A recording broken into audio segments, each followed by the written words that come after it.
Truth Table News World. Welcome back, everybody. Welcome back. Your host, Armando Gonzalez, back here again. Hey, I'm back off from special assignment. I've been gone for a little bit. Hope you guys are having some good times, right?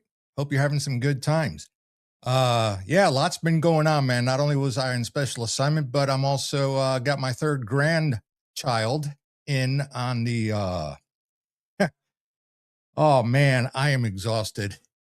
Yeah, brand new baby girl. My daughter had grandchild number 3.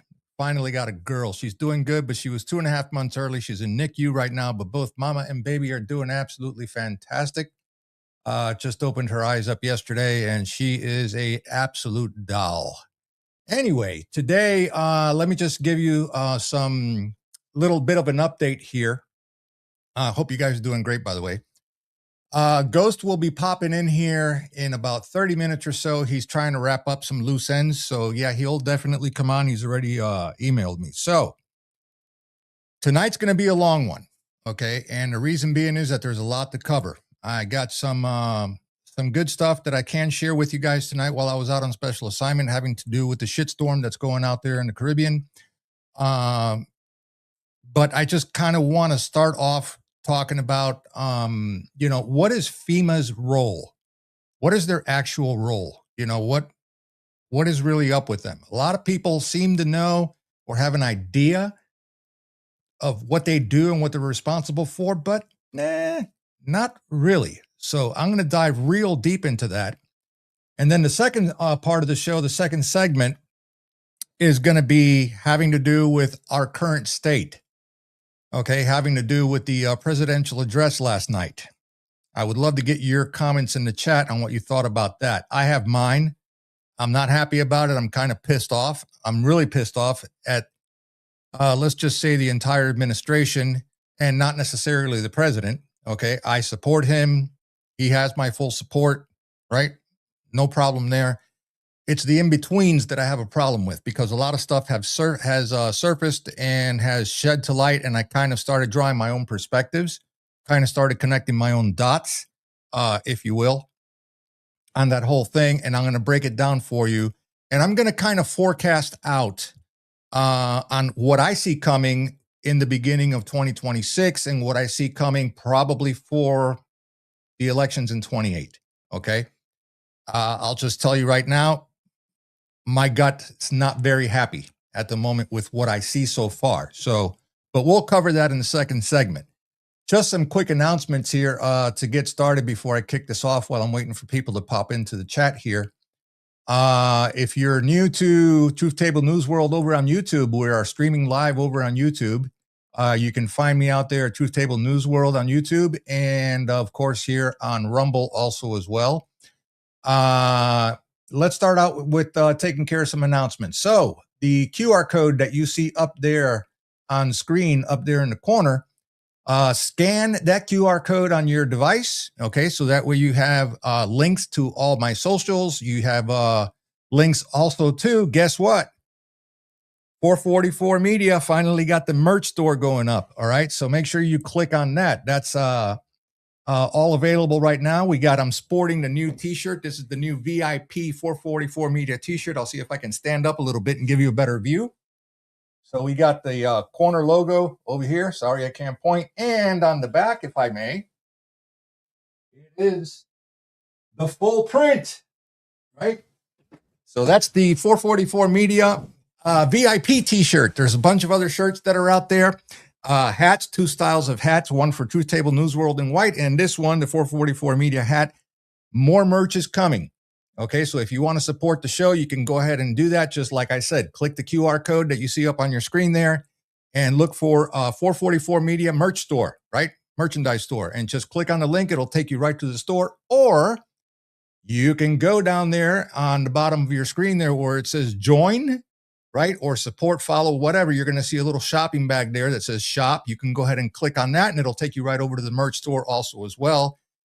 We had a fan of the show, I'll just drop his name.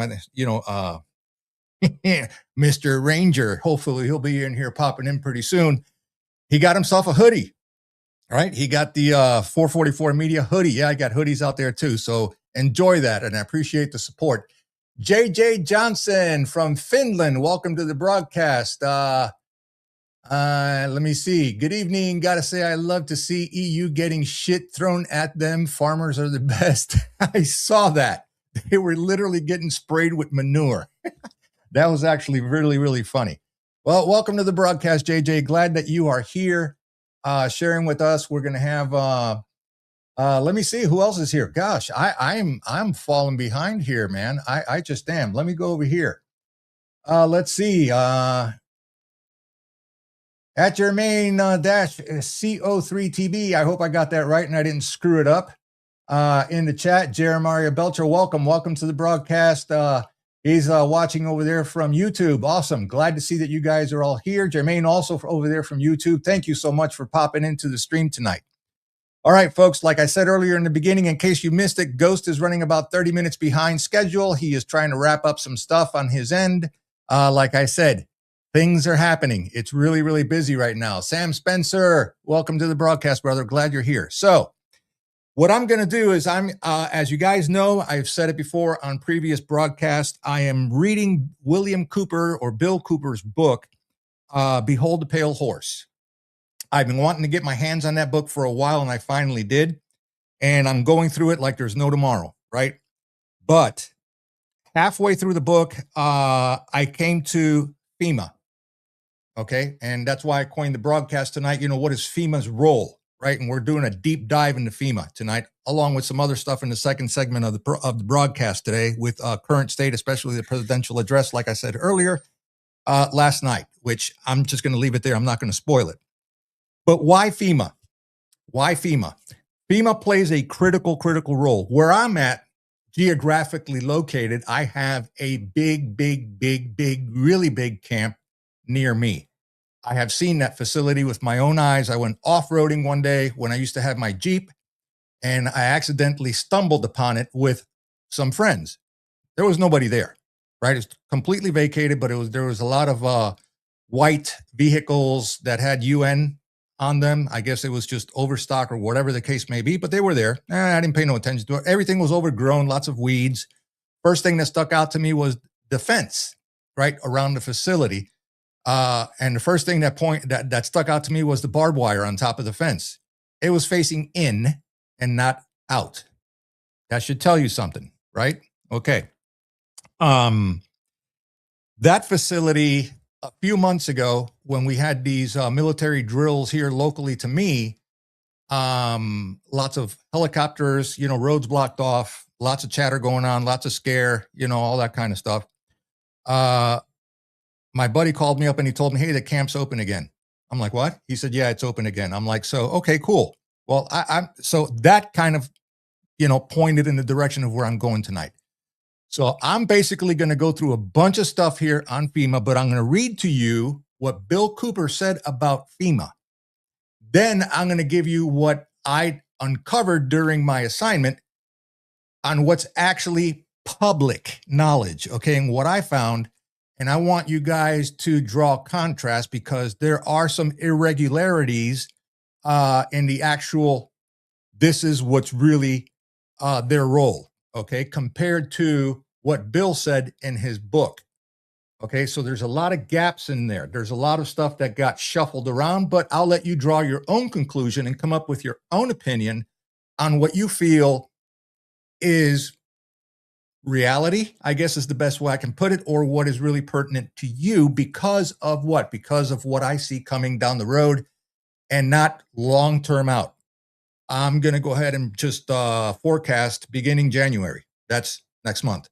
Okay. And going in through 26. Okay.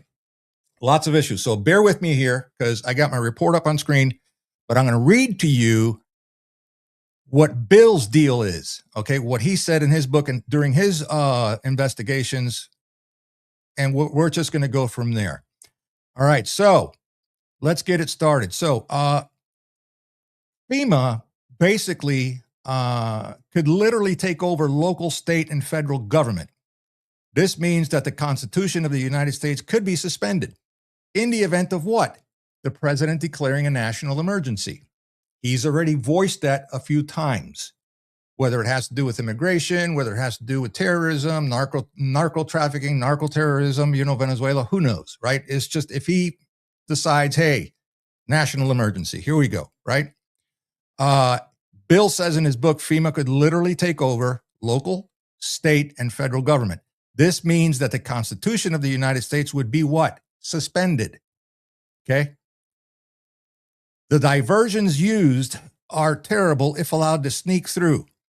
One is a clause that would eliminate the Fourth Amendment to the Constitution, and there would and they would eliminate the Eighth Amendment to the Constitution.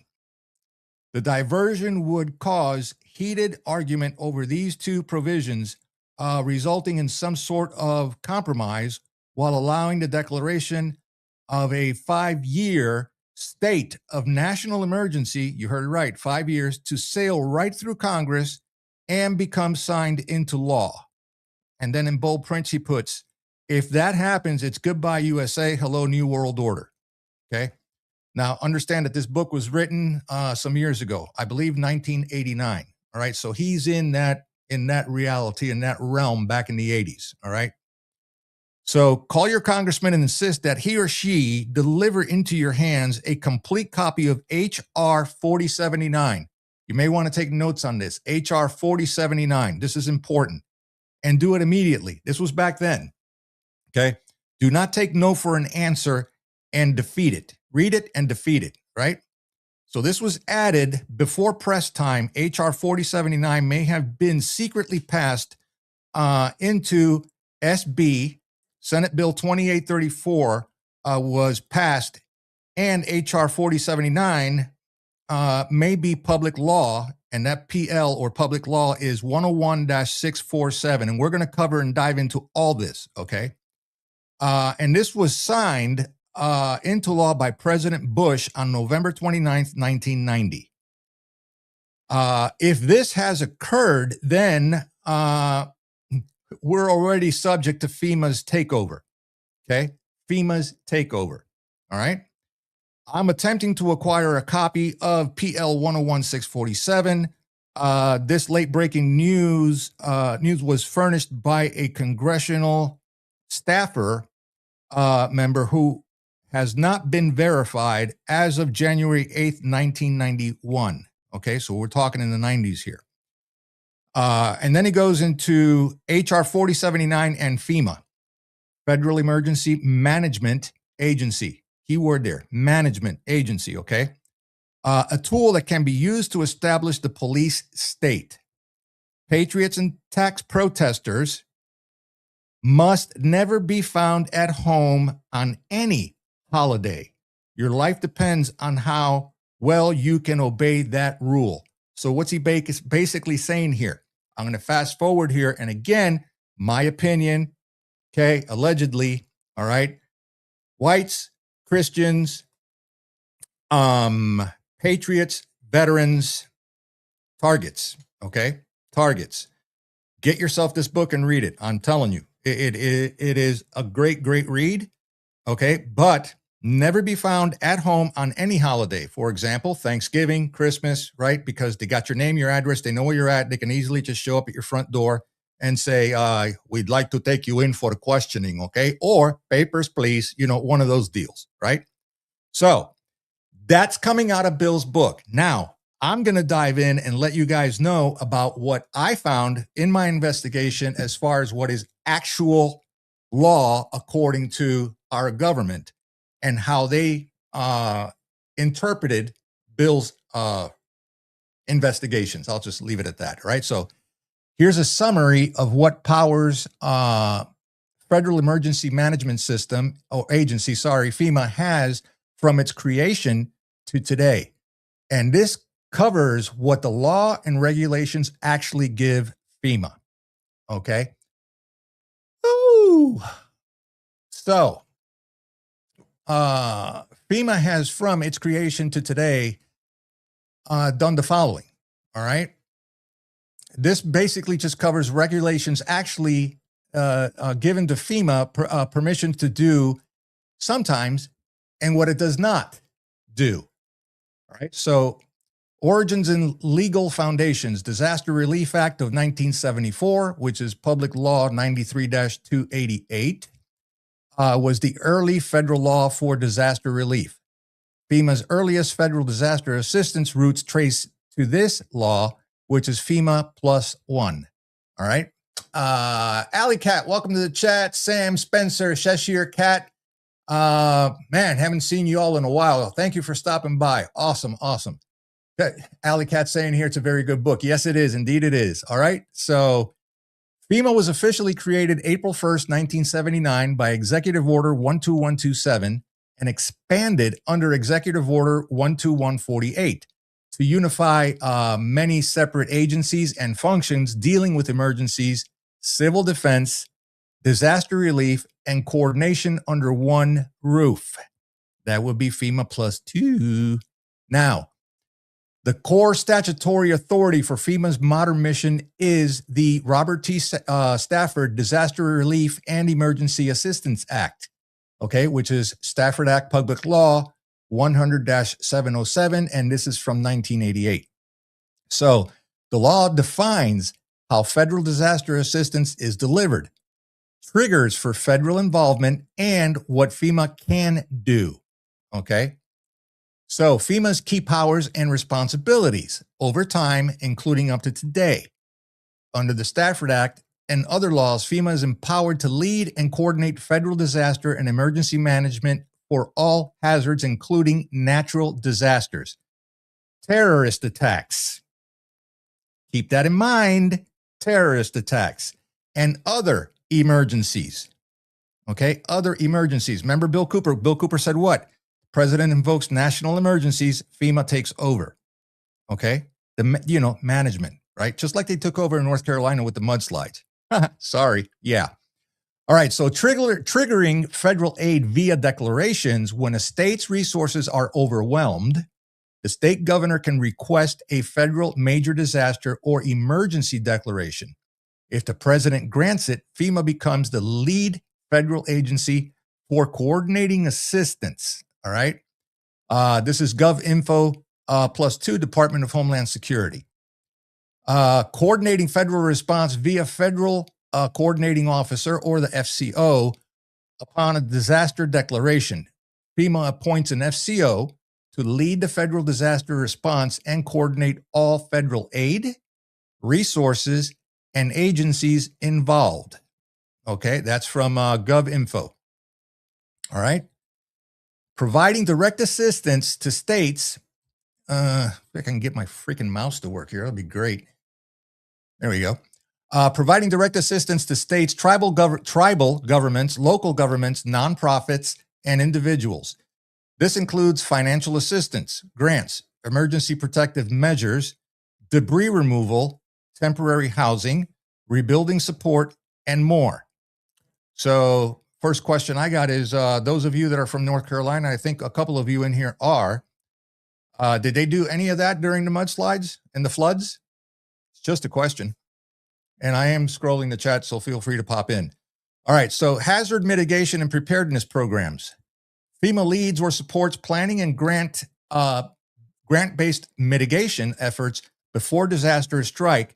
For example, flood, plain planning, building codes. I'm sorry, I don't mean to laugh, but this is, the hypocrisy here is just overwhelming. Resilient infrastructure, and so on. All right, recovery and long-term rebuilding efforts. After the immediate disaster response, FEMA helps with public infrastructure repair, rebuilding communities, supporting individuals, and restoring essential services. Again, was any of that done for you guys? Under the Biden administration, of course, right? Which I heard, rumor tells me that he directed all MAGA country areas, municipalities, counties, whatever, states, whatever. Yeah, nothing to see here, ignore it. Just don't do anything, right? Just as a little poke in the ribs there. But anyway, that's allegedly.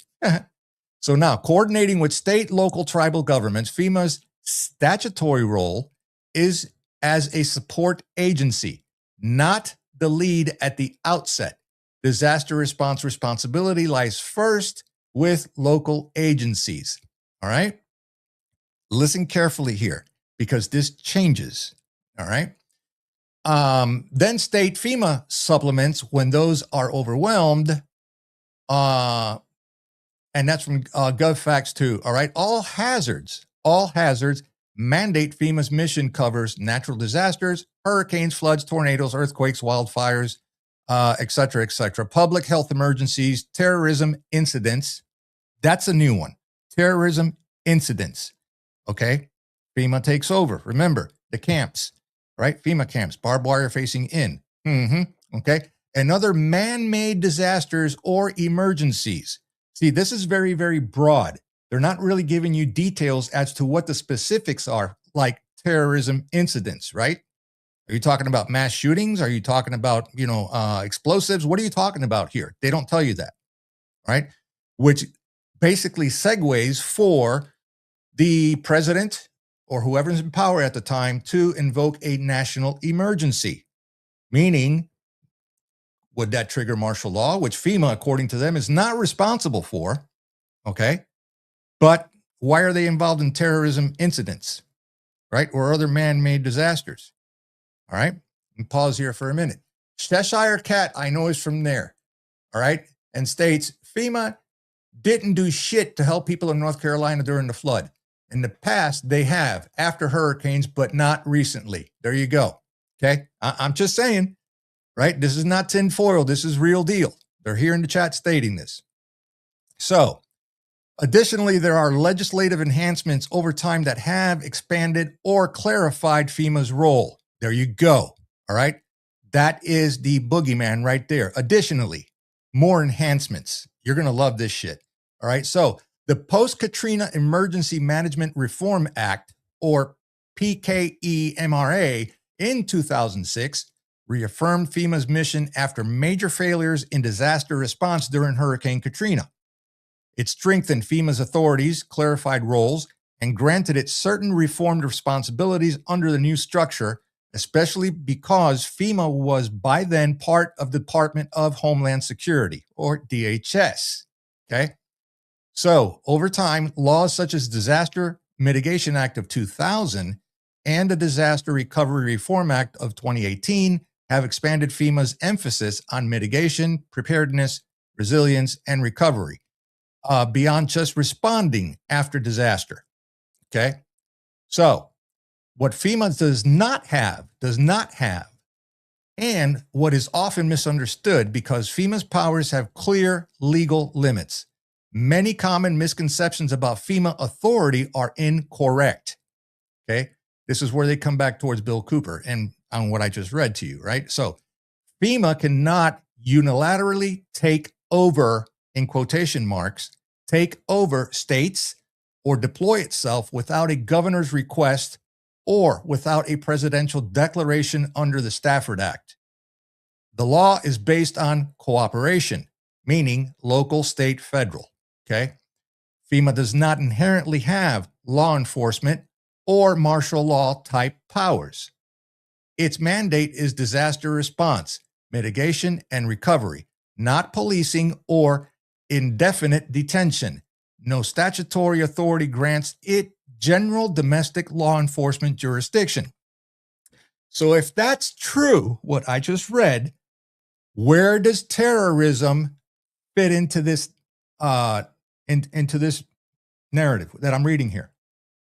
So if they're not connected to law enforcement or policing or anything like that, what are they going to do with, an act of terrorism? Are they going to go in there and tell Haji, who just blew up his vest, hey, do you need any help? Can I get you some halal sausages?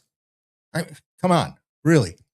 There you go. That's the first something's wrong here or red flag, right? Okay, so eminent domain style property seizure or taking over private property is not part of FEMA's standard powers. Part of FEMA's mission centers on assistance, rebuilding, mitigation, not property seizure. FEMA cannot permanently replace state, local governments. Its role is supplemental. Federal assistance is triggered only when local state capacities are overwhelmed and only for the duration of response/recovery. Right? So now let's dive into evolution over time. Okay, this is one that I found out to be really, really interesting. Okay, so the key milestones and changes, we're going to go from period to year, what changed and what was added to FEMA's powers and mission. So let's start with 1979. FEMA established via Executive Orders 12127 and 12148, consolidated many dispersed disaster/civil defense functions into one agency. 1988 to 1989, the Stafford Act amended the 1974 law to create the modern framework for federal disaster assistance, disaster declarations, federal aid, coordination role, etc. That's FEMA EMU 1. So now we go to from the 1990s to the 2000s. All right. So it's continued development of FEMA's role. Hazard mitigation and preparedness gained more emphasis. Efforts to professionalize and coordinate with states and local governments. In 2003, FEMA became part of DHS under Homeland Security Act of 2002, shifting from an independent agency to part of a larger cabinet-level department. 2006, after critics of the response to the response of Hurricane Katrina, Post-Katrina Emergency Management Reform Act redefined and reinforced FEMA's mission, clarified authorities, and aimed to make FEMA more effective within DHS. Okay, you can source that in congress.gov. This was a lot of research, folks. So here we go. Homeland Security +2. This is 2010s to present. This is 2010 to present time. Additional laws like the Disaster Mitigation Act of 2000 and Sandy Recovery Improvement Act of 2013. That would be Sandy Hook. Oh boy. Yeah. That was in 2013, and Disaster Recovery Reform Act of 2018 expanded FEMA's mitigation, resilience, recovery, and support capabilities. FEMA now emphasizes preparedness and hazard mitigation, not just reactive disaster response. So the summary here is basically this: what FEMA is and what it's not, right? FEMA is the U.S. federal government's lead agency for disaster preparedness, response, recovery, and mitigation. Its powers come from federal law and are intended to supplement, not replace, local and state emergency functions. FEMA can coordinate federal assistance, provide funding and resources, lead response efforts, and help rebuild infrastructure and communities. It cannot unilaterally enact martial law. You heard it there, right? It cannot unilaterally enact martial law, seize property as a matter of course, or override state sovereignty in normal circumstances. In normal circumstances. Again, what if it's an unnormal circumstance? Act of terrorism, right? Can they override state sovereignty? It's a question. I'm telling you, you guys come up with your own conclusions. I'm just reading and making a contrast from what Bill Cooper stated in his book versus what the actual law is, right? So FEMA's role has expanded over time from reactive disaster relief to proactive mitigation, resilience, and long-term recovery support. Okay? Questions. I'm going to take some before I continue on to basically the next part, which is going to be SB 2334 as of 1990. All right. So I'll give you guys a few minutes to gather your wits there, if you will, before we go on to the next one. Go ahead and get that one ready here, right? All right, so I'm going to go ahead and digress over to the chat. And this part here is really going to freaking blow your mind. But anyway, that's just the way it goes. All right. Sam Spencer. FEMA is part of the government, so of course they are part of the problem. Okay, yeah. Cheshire Cat. There is Zionist infiltration everywhere. That was a response to Sam. So Sam says here, as we know, people will create problems to they can feel useful. Yeah. Remember, government, we create the problem, then we provide you with the solution, right? And they refuse to solve problems, so they will have job security. Roger 7 Ranger in the house. Welcome, brother. Thank you for being here. And he states here, they don't have the minds, no fear, training, work with others, etc. Logistics, basically. Skip FEMA and go to Minutemen in the regions or states.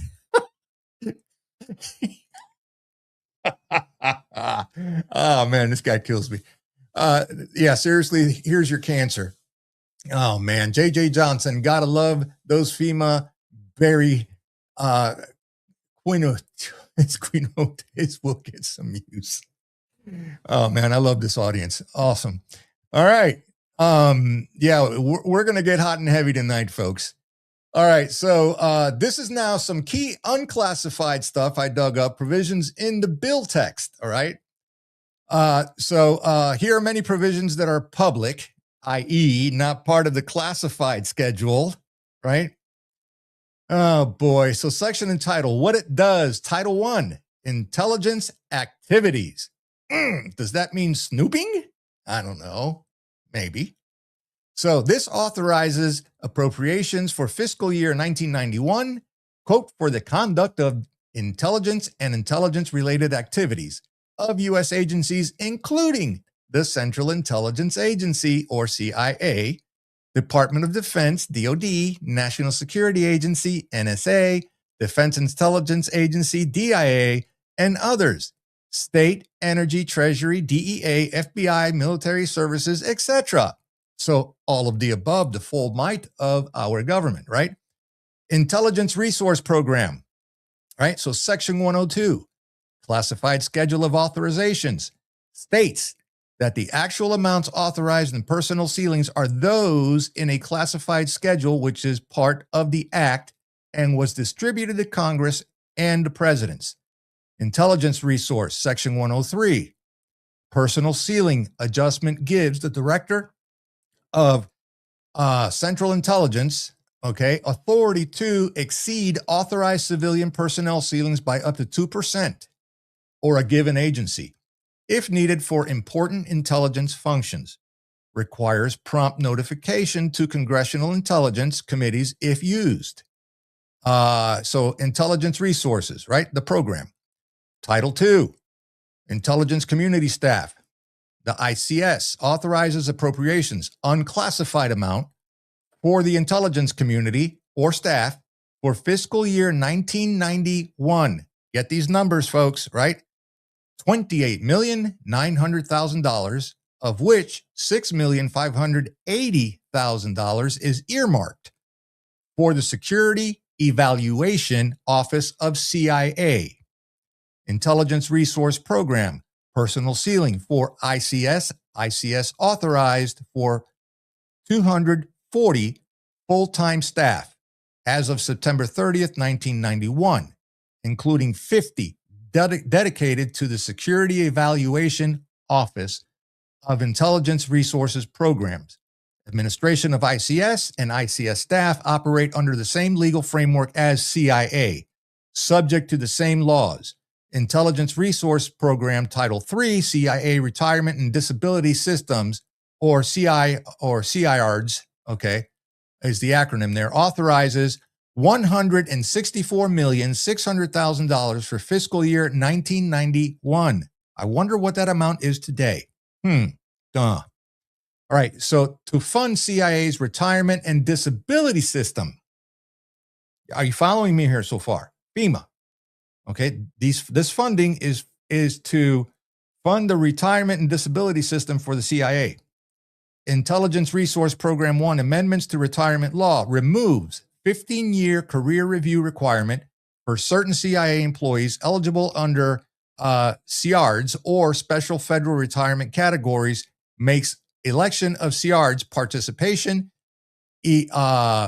irrevocable for the duration of CIA service. Right? This is congress.gov.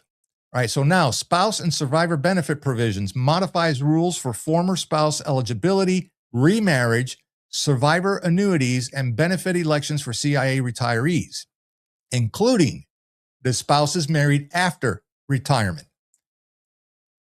Talk about a Cadillac plan. Holy shit. Congress.gov, okay, so now Title V DoD Foreign Intelligence Enhancements and related legal authorities authorizes certain DoD commercial activities to support intelligence collection abroad, allows use of proceeds with oversight, audit, and legal constraints. That's also from Congress.gov. All right, so now amendments to NSA Act. All right, so we're going over all of the agencies here. And other intelligence agencies' authority laws enables NSA to provide employment or medical/psychological support to former NSA employees. Post-employment, right, for up to 5 years. All right, this is post-employment for up to 5 years, when necessary to prevent unlawful disclosure of classified info with required reporting. So I'm assuming they're going to have to sign NDAs and all that stuff. So when they get out of service, they keep their pie holes shut. Okay. So what remains classified, in other words, not public, right? Here we go. The schedule of authorizations, the detailed dollar amounts per agency, per project, per ceilings, per agency, as per the law. That schedule was submitted to Congress and the president, not publicly published. That comes from Intelligence Resource Program 2, Congress.gov. Okay. So now, any annexes or annex reports that accompany the schedule, often containing more detail about specific programs, these remain classified. Couldn't find this shit anywhere, right? So, as noted in the floor debate for the replacement measure after Senate Bill 2834 was pocket vetoed, the classified schedule and its annexes are kept in committee offices and only accessible to certain authorized members. In other words, if you're not in the club, you can't see it. That's Intelligence Resource Program. I'm going to go to the chat here real quick. Hopefully I don't miss anybody. JJ Johnson, gotta love that. Gotta love those FEMA Berry. Okay, we got that. Roger 7. Isn't our way to pay use instead of suits screwing shit up. Laws, nothing when there is not accountability. Yep. Absolutely correct. Right. So again, I hope you guys are connecting the dots here. In my opinion, I think Bill Cooper did a lot of shit right. and we're discovering it here because they change the language and give you a different narrative. And there we go. Right. Sam says there should never be secrets withheld from the American people. If they can keep secrets, everything will be a secret. Oh, okay. Again, draw your own conclusions. Right. So, where to access the public records? You can directly access the unclassified bill text and conference report here. And this is found the official bill page for SB 2834 on congress.gov. Use the text and all info tabs to view unclassified sections. You're not going to get the rest. The conference report on SB 2834 from the Senate Select Committee on Intelligence, okay, and you can find this at House Report 101-928 from October 23rd, 1990. The committee's website still hosts a PDF of the report, Senate and Select Committee on Intelligence. The public domain restatement of the bill with unclassified sections via the Federation of American Scientists, or FAS, website. Right? You guys can go there. I'm telling you, this was a lot of research, man. It had to be done. Example, the 1990 compilation of Intelligence Authorization Act, text accessible online, Intelligence Resource Program +1. Now, here is the historical outcome. Why SB 2834, as enacted, looks slightly different because George H.W. Bush pocket vetoed SB 2834 on November 30th, 1990. It never became law in the form the Senate passed. Shortly afterward, Congress passed a very similar bill, which is now H.R., not S.B., H.R. 1455, which became the fiscal year 1991 Intelligence Authorization Act. under Public Law or PL 102-88 on August 14th, 1991, right? That version of the law largely mirrored the provisions of SB 2834, though with some edits, Intelligence Resource Program 2, with some edits. In other words, this is where everything got tweaked. This is where the language changed. This is where certain words and phrases were put in there to separate from what Bill found in the original one, okay? But, okay, he's nuts or was nuts or whatever, but you guys get the drift where I'm going to here, okay? Now, because of that, many of the public domain text versions you find online reflect HR 1455, public law version, rather than the original conference report for SB 2834. There you go. What this means for researchers / public access. If you want the legal framework, authorizations, rules for retirement, personnel ceilings, oversight, permissible agency actions, that is public and accessible as above.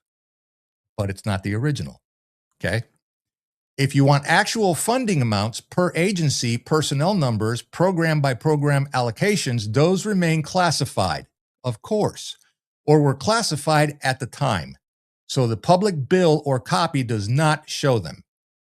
Now, for scholarly or investigative research, which I fit into, let's see here. Oh, I think Ghost is here. Hold on, folks. Hold on. Stand by. Ghost, you there? Boo. Oh, my goodness. He said boo. Ladies and gentlemen, the ghoster is in the house. Wait. Did I hear you saying Senate and intelligence? What a contradiction in terms. And Congress and intelligence. Studio. Thank you very much. Thank you very much. I'll be here all day. Because that's how I feel tonight. All right. Going over some good stuff while I was hanging out there in the green room. In the green room, listening to some good stuff? Yeah. Ah. Congress and intelligence. Oh, that's an oxymoron. So is central intelligence. But we'll leave that for another day. We're going to have some fun today, folks. Even Clancy said that in the one captain of the USS Dallas said Central Intelligence Agency. Oh, there's a contradiction in terms. Yes, absolutely. Cheshire Cat, the very word secrecy is repugnant in a free and open society. JFK. Yeah, it should be, but it's not. And it won't be. And we're just going to get played and played and played until the day is gone. That's right. All right, so let me read you. I don't want to be a downer. So keep going. A downer? No, brother, you can't be a downer after what I saw on TV last night from Dad. Oh, yeah, the economics. We're going to cover that and a lot more. And Armando the Cuban may come out at me, so I apologize in advance because I'm fucking mad. But anyway, I'll just leave it at that. So basically, to read you up here, bro, I read some excerpts out of Bill Cooper's book, Pale White Horse, talking about FEMA. What he uncovered, he discovered way back in the day, and how things got twisted with Senate bills and, House resolutions and stuff like that. And they now put this out there in the public and did some research on this stuff. And we're already starting to find some red flags, some things that don't match up, some things that got flopped around, and things were changed and edited, for the sheeple. Which would be you want a little secret? A little secret is everything is now under UN and has been. And they're trying to slowly but surely bring that out to the public. Everything is under the United Nations. Why? Because it's all corporate. It's all owned. What we've been trying to tell you for years is all corporate. It is all ownership. Yes. And until you pull yourself out of that, you're going to be a party to that, willing or unwilling. knowing or unknowing. It is all a UN game at this point. And the only thing I said to a friend of mine and I that were discussing that the other day was I'd like to see that building topple over by itself Yeah. into the East River. But Where are the pawns? Where are it the all pawns? depends. Yeah, in the end, you get to decide. You really do, because you still have uh, freedom of speech, and you still have the Second Amendment. That's not been taken from you legally. Well, Wait, legally, well, forget it's nonsense. Lawfully, it hasn't been taken from you yet. yet. They're And too afraid, and the only reason for that is fear. correct. Fear of those who would have to take them from you. So if we let what happened to Australia and to Europe happen to us, we're fucked. That's all there is to it. That's the reality of it all. We can dance around with all this stuff. Oh, is so and so going to stay ahead of this, or is so and so? No, Dan Bongino, he's leaving on the second week of January. Yep. Okay, he's gone, Pay period 1 for January. Correct. and so that's a given. Why? He can't take the bullshit anymore. He's seeing the bullshit for what it is. And that agency that he's working with has been topped by a bunch of globalist, lackey, compromised pieces of shit. And that's the bottom line. Not your average field agent that comes to the house and is told to get a reading on you. No, not them. It's the hierarchy. And less than 5% can be even trusted in the whole organization. So, what are you going to do? What are you going to do? You have the final say, people. You do. You really do, and that's what it comes down to. And let's not overlook the fact, and I was going to save this piece, but I'm just going to spurt it out here for the second segment. Currently, right now, the FBI are the canines, like the canines in a dog's mouth, all right? The big teeth, okay? The other agencies, they just fall in the back, and they're there, they're doing whatever it is that they do, and that's fine. But the FBI right now, here's the problem, and I got a lot of wind today because I'm telling you, my head was on fire today. I was going to call you earlier, and I said, no, I know you got stuff going on. So it's like, no, we'll save this for the broadcast. It's been a busy day, and I've got maybe an hour and a half, and I'll give you everything I got. Okay, sweet. We'll do that in the second segment. The deal is this, all right? And this is fact. This is fact. I'm just going to drop this real quick, and I'll continue with this, with the FEMA deal here, all right? What we currently have right now, and you correct me if I'm wrong here. Again, my alleged opinion, because we're over on YouTube as well, live right now, which is first time I do this. Yeah. Wonderful. So basically, your middle management, not upper, not lower, middle management, which the movers and the shakers, they raised their right hand under who? Under Ray in the previous administration, and they never left. They're still there. These are the ones that forward information. These are the ones that are bringing you the stuff, what they find, what they push. And yes, they kiss the leadership's ass, smile, shake hands. You're my pal, pat them on the back, and they're feeding you nothing but bullshit because they're from the old administration. They're still there. Mm-hmm. Okay. They're all still there. So yes, they're still getting their weekly bowl of grub. Yeah. So the tax dollars will stay. They're the rotten apples, right? So the question here is, why haven't they gotten rid of them? Why are they still there? Because in my opinion, and you and I said this on this broadcast during the campaign of the Trump administration, and we said it, he needs to clean freaking house. He needs to start with the custodian or the janitor all the way to the very top. Get rid of them all, whether they were good or not. If you worked under the previous administration, I don't care how qualified you are, how knowledgeable you are, I don't care. You're gone. You're fired. Get the fuck out, right?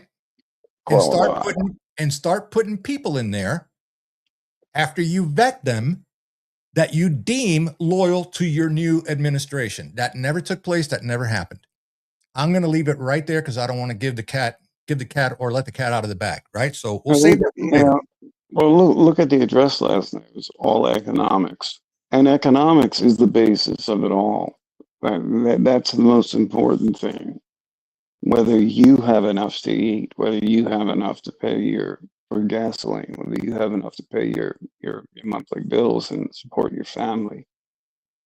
But and that is important. That is the most important thing. And they're trying to shore that up. But again, it's been laden with bureaucratic sedition. Right. If you slow up a piece of paper one day, if you don't do your job as you're supposed to, or if you do your job with a political leaning towards something other than your job, you're guilty of bureaucratic sedition. I mean, it's laden with that. Yep. It's full of that. But the problem that I had goes with his speech last night, right? And all the pundits out there, right? All of the pundits out there, especially X, who has now become, in my opinion, the cesspool of the internet with misinformation, with propaganda, with bullshit. And you got to siphon through that very, very carefully if you actually want to get a true story. And depending on who's breaking whatever they're breaking on X is this. Okay. Everybody was saying he's going to talk about Venezuela. He's going to declare a war act on Venezuela. Venezuela is going to be the next war. Well, what happens historically here in this country, and I don't care who's in office, when you're getting close to the midterms, okay, you need a situation, something easy, right? Right? So, an easy conflict that you can easily win. Well, there's Venezuela. Why? Well, the midterms are right around the corner. Every administration in history on either side has always pulled that rabbit out of the hat. And here we go. Okay, Yeah, but here we are. look what also happened on the flip side. All the propagandist owned, corporate owned globalist media was waiting for that announcement and they didn't get it.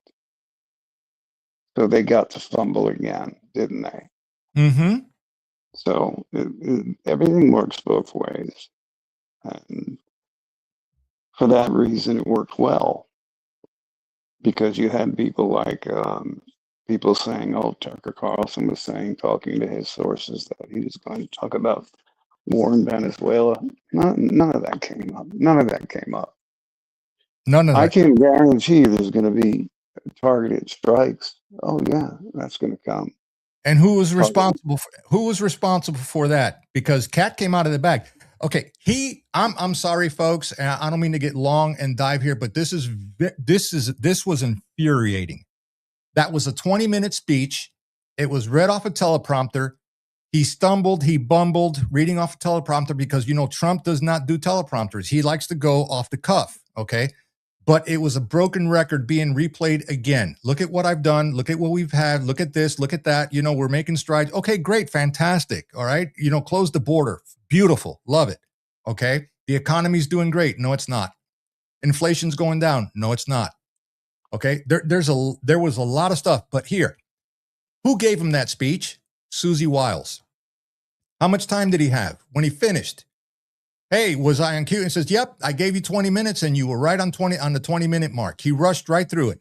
Told the American people the same thing he's been doing at his rallies, what he said from his press conferences, when they're not press conferences and he's on an open mic, on Air Force One or on the tarmac or something like that. It's always the same thing. Eggs are down, which they are. Groceries are coming down. Gas is coming down. It's cheap, it's cheap, it's cheap, it's cheap. But he is not telling the people what the people want, which he campaigned on, which is what? Right? Crooked Hillary, right? Lock her up, lock her up, lock her up, right? This is what the people went on, and this is what the people want. They want accountability. They want results. They want results for the COVID fiasco. They want Fauci in jail. They want, they want all these fuckers locked up. He's not delivering on any of that. None of it. That's a problem. It is a big problem. Okay, you got Bondi preaching this, indictment, this and that, Bolton, this, 14, 18, 100 counts, whatever the hell it may be. Okay, when are they going to be in the orange suits, in handcuffs, going away to the gallows or behind bars or Gitmo? That's what the American people want. They want accountability because that's what he ran on, has not delivered it. Well, I'm sorry. You can do that in the economy at the same time. Of course, yeah, you have to. And okay, great, but we've heard that story already. What the hell is your DOJ doing? Nothing. Well, okay, great. Looking for people who are saying things like you and I are saying right now, and people in public forums saying what you and I are saying. That's what they're looking for. Yeah, exactly. The targets. And this shit needs to end. The targets. Otherwise, 2029, 2030 is coming up. I don't care about 2026 and 28. 29 and 30 are coming up. What the hell are you going to do this time around? Well, who's the placeholder? Ask yourselves that question. I'm going to tell you this. It's either got to get very mean and very nasty very fast, or nothing's happening. If nothing happens by the first 60 to 90 days of the year, you're not getting anything, and you got to seriously question where the hell this has all been going. And all of us do. And all of us were played, if that's the case. Played. And this is what the fuck. This is what the fuck they do. We've been played and we've been conned. That's the only way I can see it. And here's where I'm going with this. Did you see that film Five Fingers I told you to watch? No, I didn't. Excuse me. I didn't have it, but I did read up on it. I will see it. I'm gonna tell the audience, watch the film Five Fingers, and you'll see what a basic play is, let alone a high level play is. And I'm not black pilling. I'm psychedelic pilling. I'm opening your mind to the fact that all of this is just a con. It's a lie. Well, years ago, one of the first things I ever said when I started talking publicly is everything you think you know is a lie. Oh, no. No, everything you think you know is a lie. Everything. Everything. I don't care what this woman did, but you're talking about a lobbyist who is basically telling the president of the United States what to do. The 20-minute speech last night. It's a repeat of a broken record the American people have been listening to ever since the campaign was going on until he went in office. That's great. We already know that. You'll know if things change if that woman still remains. But the point is, look, who did she bring in from Florida? Bondi, Rubio. Rumors are Ratcliffe also as well, right? I don't know if that's true or not, but whatever. And she is a lobbyist. And he's giving the stuff away. He has to be careful on how he chooses his words, right? Just like during the press conference. Well, I guess I'm going to go campaigning now. I was told I'm going campaigning. No, you're POTUS, man. You know what you're up against. What the fuck you're doing. You're fighting a socialist Islamic revolution, a color revolution. General Flynn even warned him of this on his last broadcast that I saw. People are telling him, okay, Bondi, I'm telling you right now, Bondi is being handled. Bondi is not sealing the deal. There's no arrest. There's no handcuffs. No one's going to jail. Damn, they can't even find the freaking Brown University freaking shooter. All the evidence is out there for everything. For everything that's happened. And now you got Kash Patel riding the FBI jet all around the country with his girlfriend talking about, romances. What, are you fucking kidding me? You're actually Yeah. out there doing this shit? What does that tell you? A, they're being fed a line of bullshit. They got bad intel, which we already know that. Okay. If you want to cut the head off the snake of socialism or communism, you got to go full on the offensive, because here's what I know. Yes, you do. Okay. The sand in the hourglass is running out of grains of sand quickly.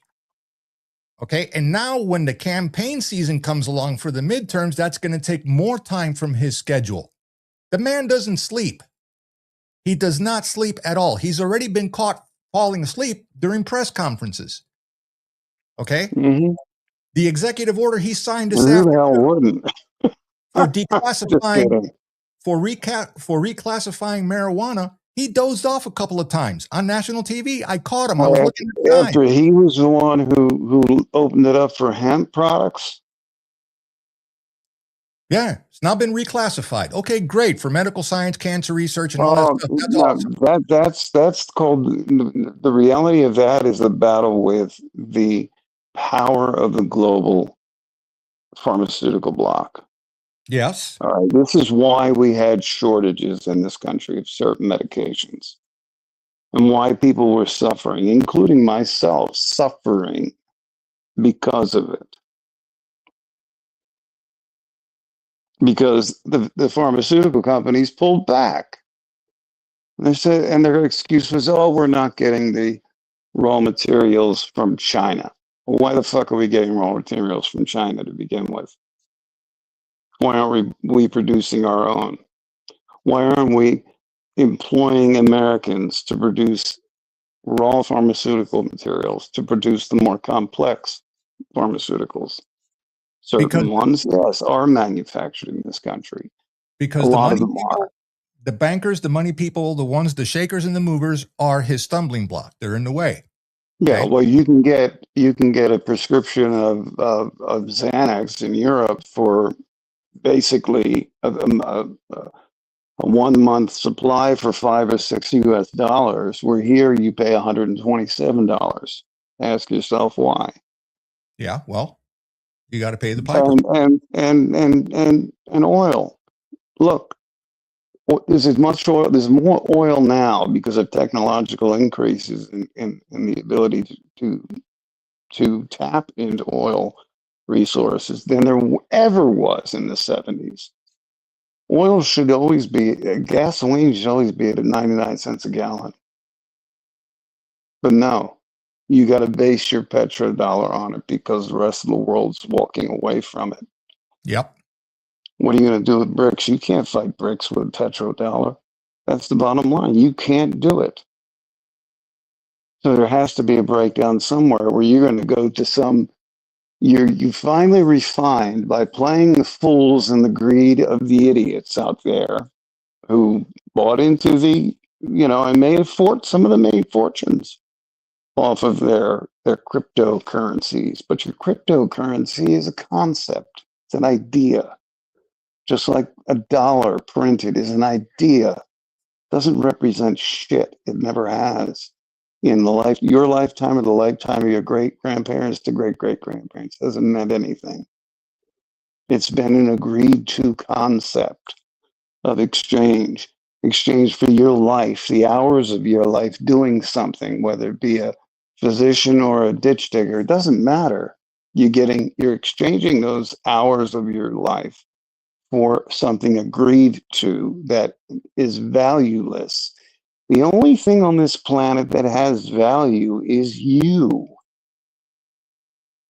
And they know that. I just dropped you another golden key. How many will ever find the path to that key? It's not my responsibility. It's not my responsibility to tell you that, because I spent decades finding it and found it. Yep. Now, here's the other thing too. You know what I'm talking about. Oh no, I know exactly what you're talking about. Trust me. But here's my point. What did you say yesterday? The most powerful thing to possess is knowledge. Is knowledge. Knowledge of how all of this dog and pony show is run on this planet, and why it's run this way on this planet. It's run, number one, so you don't kill each other.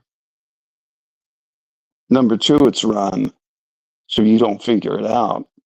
But number three, it's run to advance you, but no one's taking it to advancement at this point. You know, Elon Musk, it's, oh, let's go to Mars. Yeah, you're using chemical rockets. Give me a fucking break. You got element 115. You got proton guns. You've got the ability to produce and tap into endless energy. That one little room, the size of a bedroom, could power an entire city the size of New York. But you don't do it. They don't do it. Can't put a meter on it. Can't put a meter on it. If you can't put a meter on it, can't really put a meter on it if it can be individualized to each household and each vehicle and each item. And that's honestly the way it should be. And we should live in a meritocracy where if you don't learn, you don't advance. Be happy in your work. Be happy in your work. Remember Bridge on the River Kwai? Sure. Why did the British officer decide if they want us to build a bridge of slaves, we're going to build the best fucking bridge they ever saw. We're going to build on timbers that would outlast that of what hold up London Bridge. We're going to build timbers that are going to last 500 years, and they're going to use this bridge for the next 300 years, made out of fucking wood. No, but the whole idea was lost in the end, wasn't it? Yep. Because they blew it up. This is, in other words, we're coming to a precipice in humanity, and we're finally saying it out loud, where people have to decide, what do you want? Mm-hmm. What do you want is the question of the day. Do you want wealth and acquisition and selfishness and power? Wrong answer. Do you want socialism, communism, and I don't have to do anything to be equal to somebody who's smarter than me or no, wrong answer. Do you want open capitalism wide open and let the free market? No, that never works. That always gets corrupted. Wrong answer. Every answer that you can think of that history has evolved to is false and wrong. There's a whole new answer out there waiting for you, and you have to find it. And if you ask me to tell you how, then you're not ready for it. So accept the turmoil, accept the management, accept the human capital management game you're involved in, you're a part of. Accept it. And here's the reality. This is nothing new. This system has been around for what? Well over 500 years. When this country the current form. Yeah. Before this country was ever a thing. Before this country was ever a thing, it existed already. So I don't care if we get away from fiat and we go to crypto. Okay? If the piranhas that are currently running this shit show are still in charge of it, and trust me, they're making that move, how do I know? I'll tell you. All the banks are insolvent. All of them are insolvent. So how do we get out? They always have been by nature. They have to. Every nation is insolvent. We're operating under UCC, which is the International Code of Bankruptcy. Yep. Every country is borrowing. So if in one form or another. If the banks are insolvent, how do they get out of it? Well, they're already making the moves. Some firms on Wall Street are hoarding gold. They're buying gold. Why? Well, they're backing crypto, i.e. XRP, okay?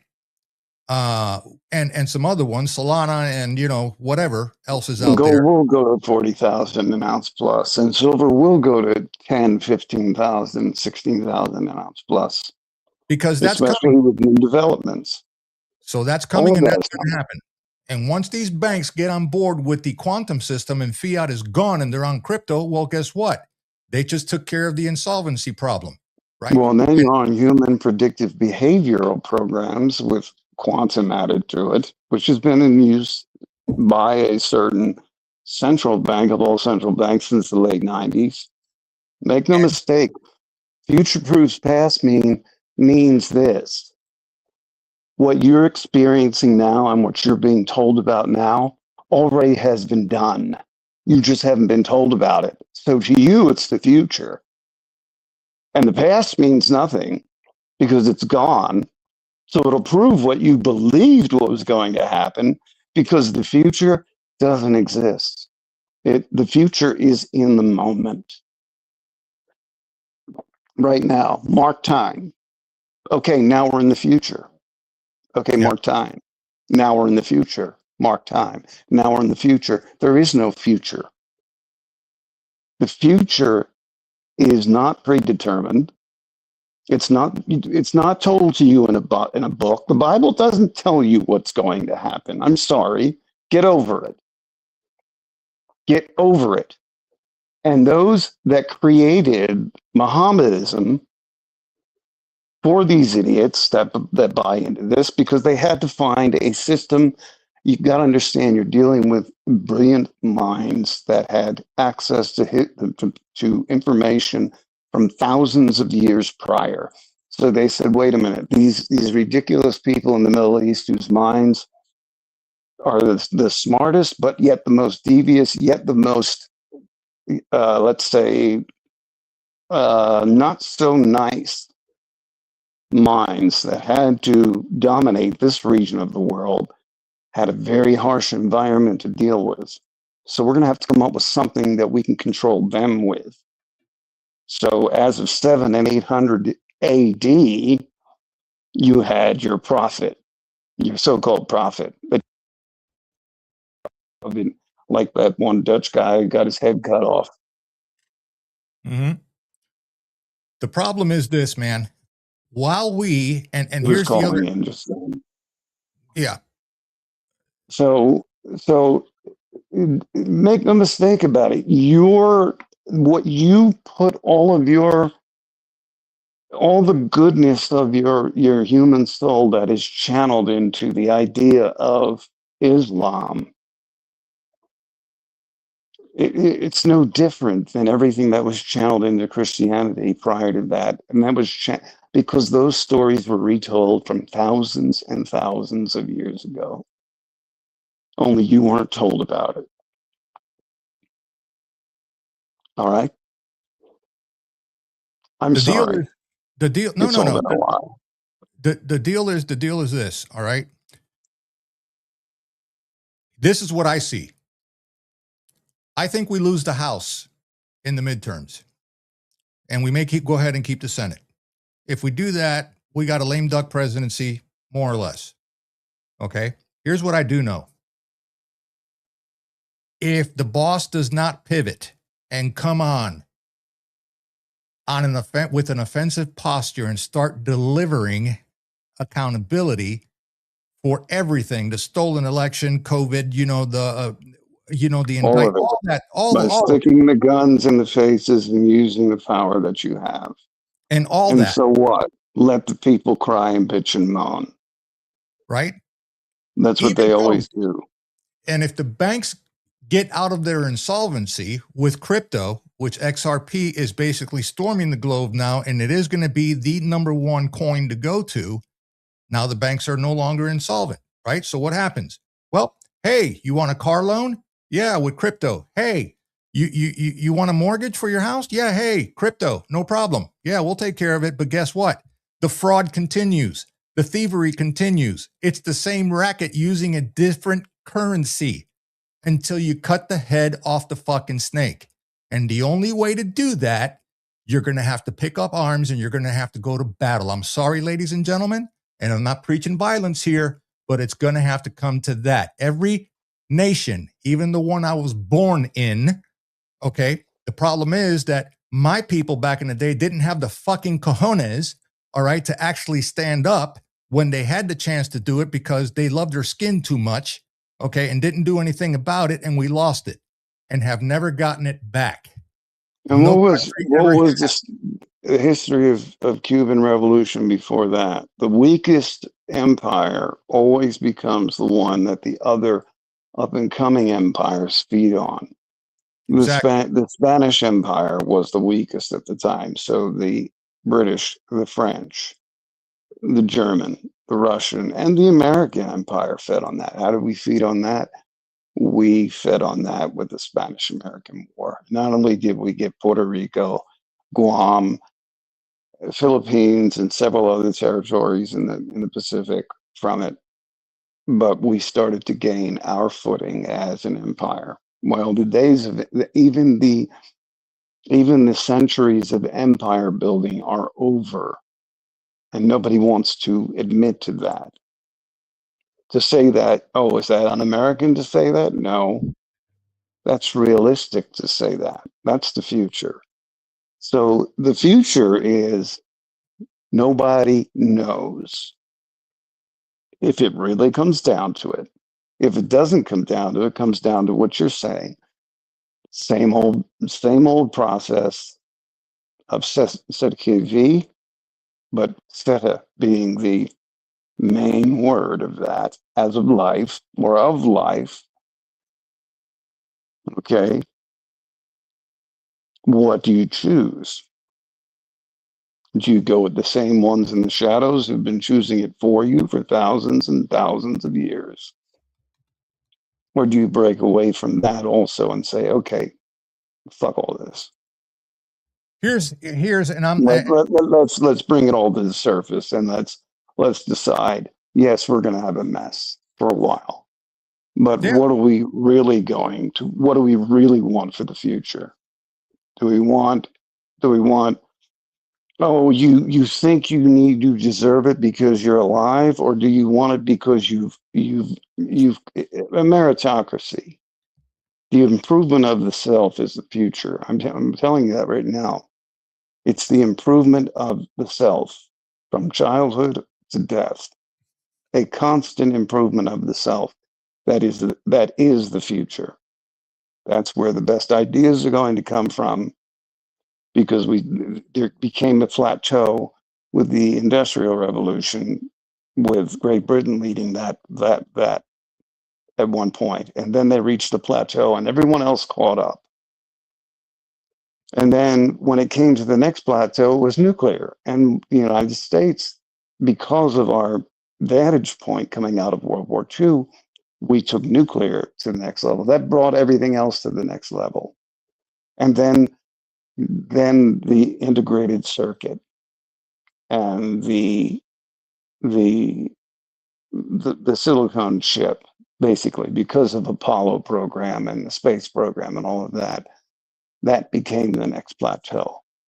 And now we're seeing the next plateau where if we're not careful, these machines will be used to rule over you in the same way that secrecy and secret knowledge was used to rule over you. It's as simple as that. It's not a complicated formula.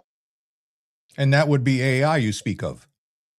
AI and current quantum systems that actually reach into alternate dimensions for information and come up with answers before they're even asked, to be honest with you. And I don't want to go into I'm not going to go into any detail further than that. I don't want to get my head blown off. Because until we get past all of that nonsense of thinking that we're going to guard that secrecy, it's time for all of it to simply be put on the table, and humanity has to decide. And they're going to argue and they're going to bitch and they're going to moan, but that's the way it works.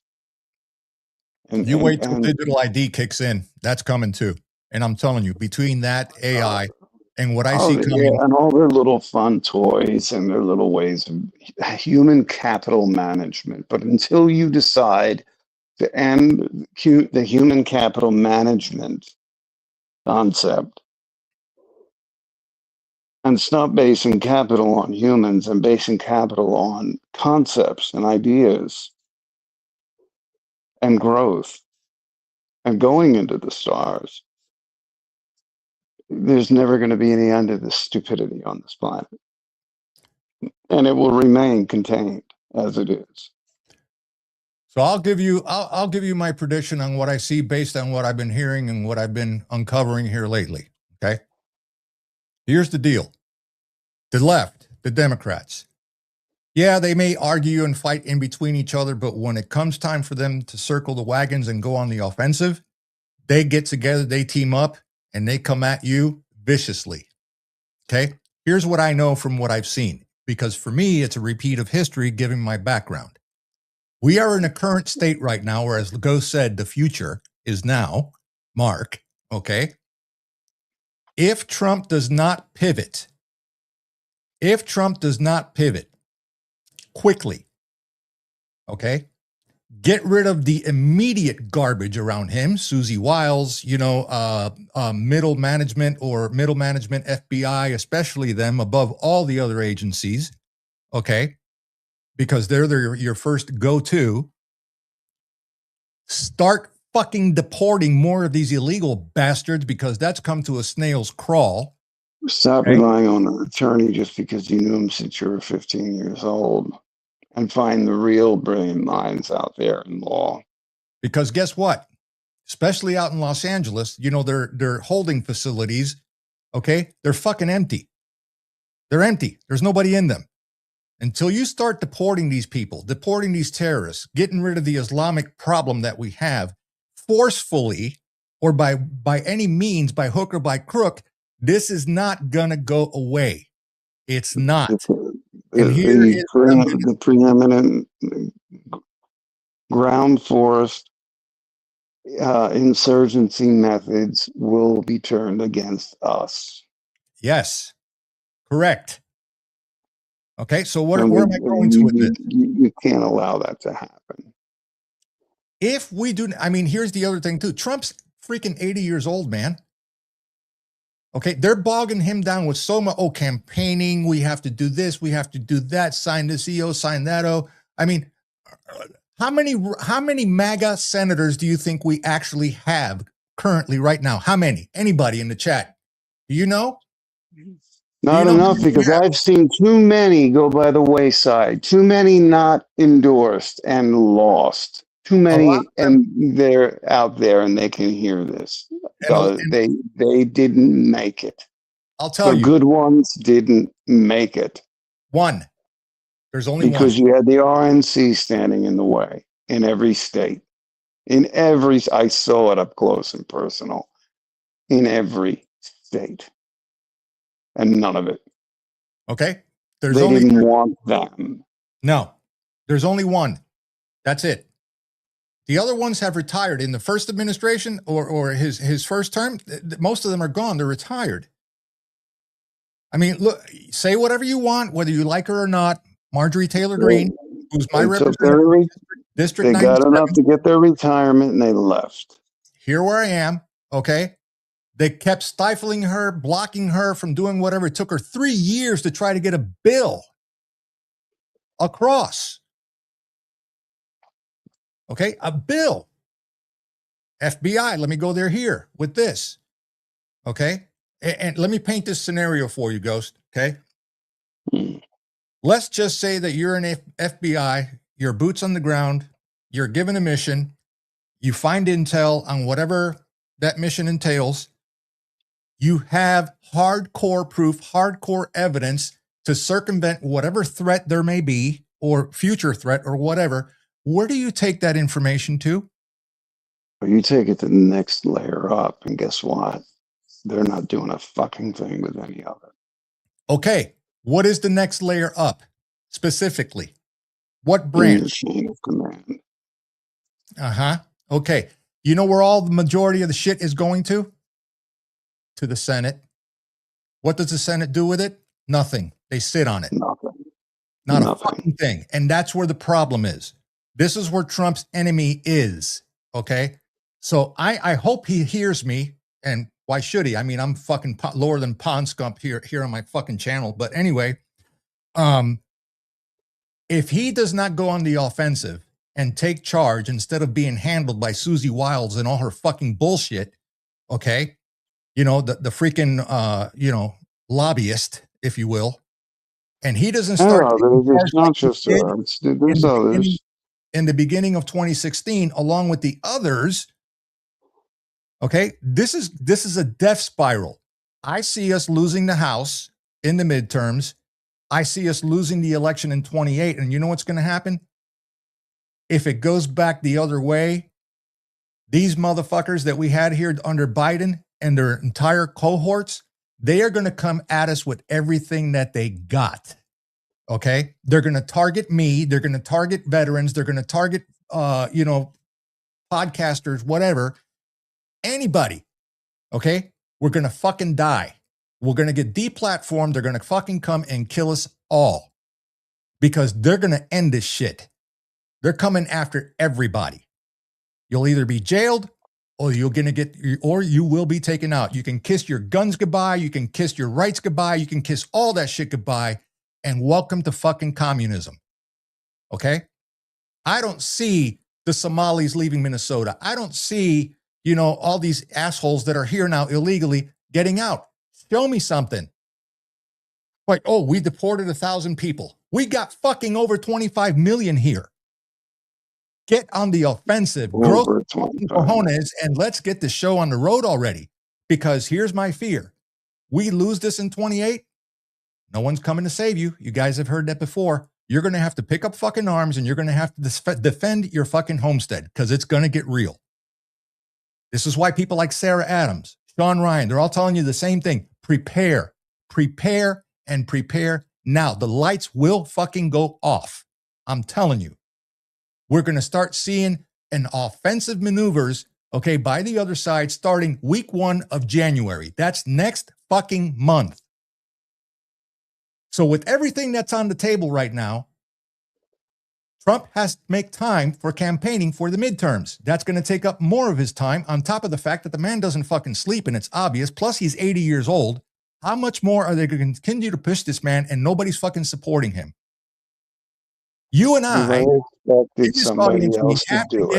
we have to get behind this man and do whatever we can to support this man because there's no one else. And I am telling you, the other side is going to, you think they came at us hard under Biden and under Obama? You haven't seen shit. That's nothing. That's a cakewalk. They've only gotten more vicious, not smarter, but vicious.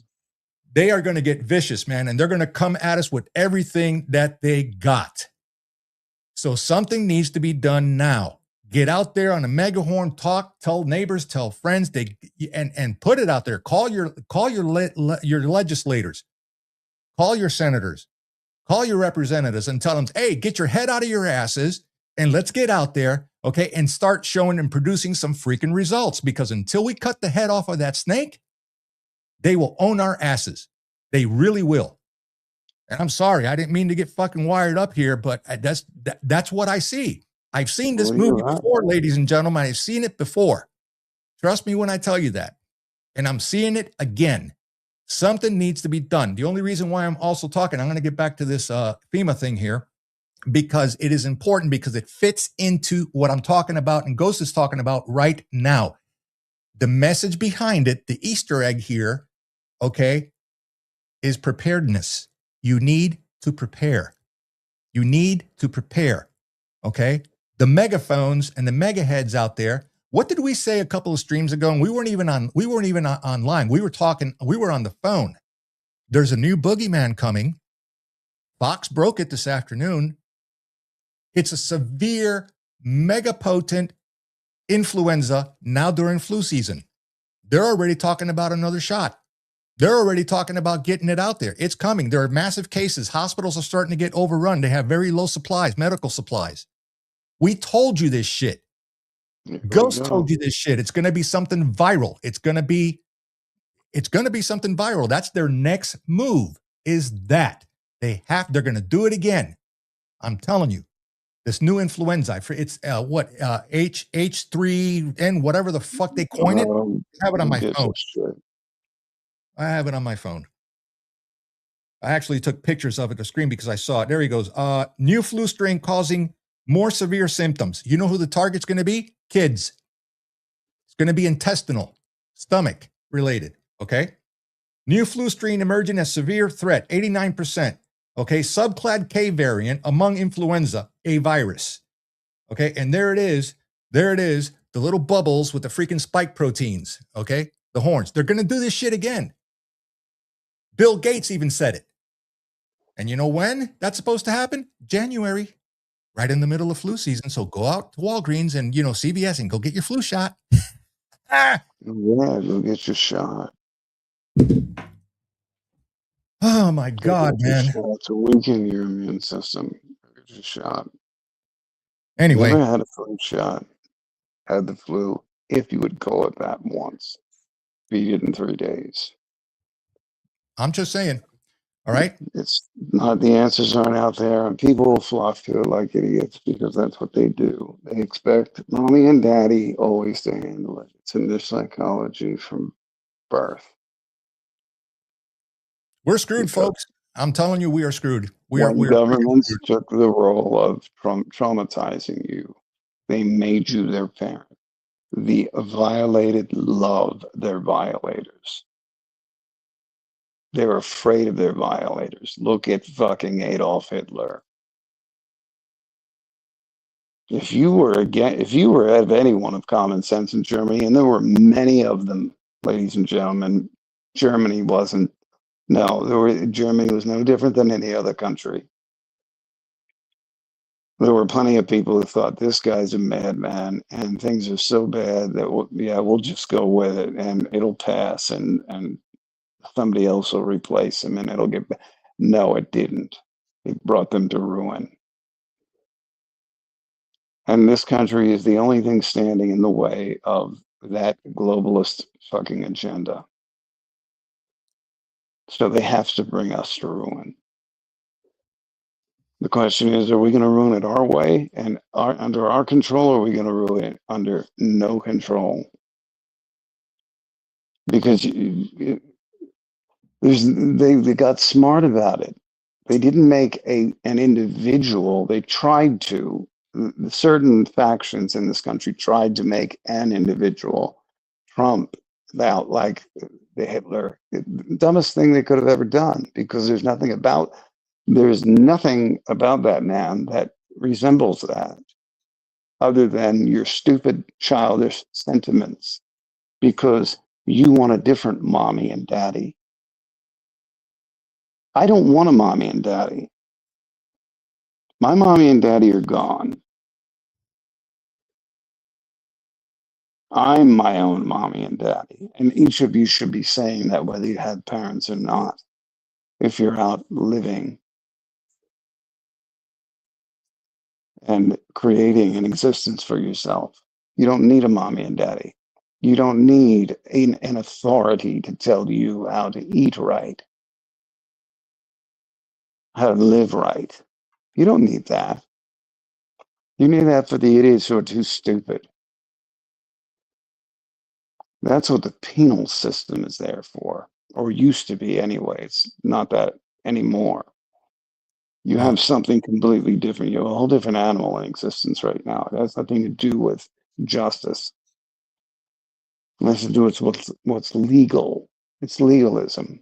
It's not what's lawful or moral. It's what's legal. Legal doesn't mean moral or right or wrong. It means what's acceptable or not acceptable.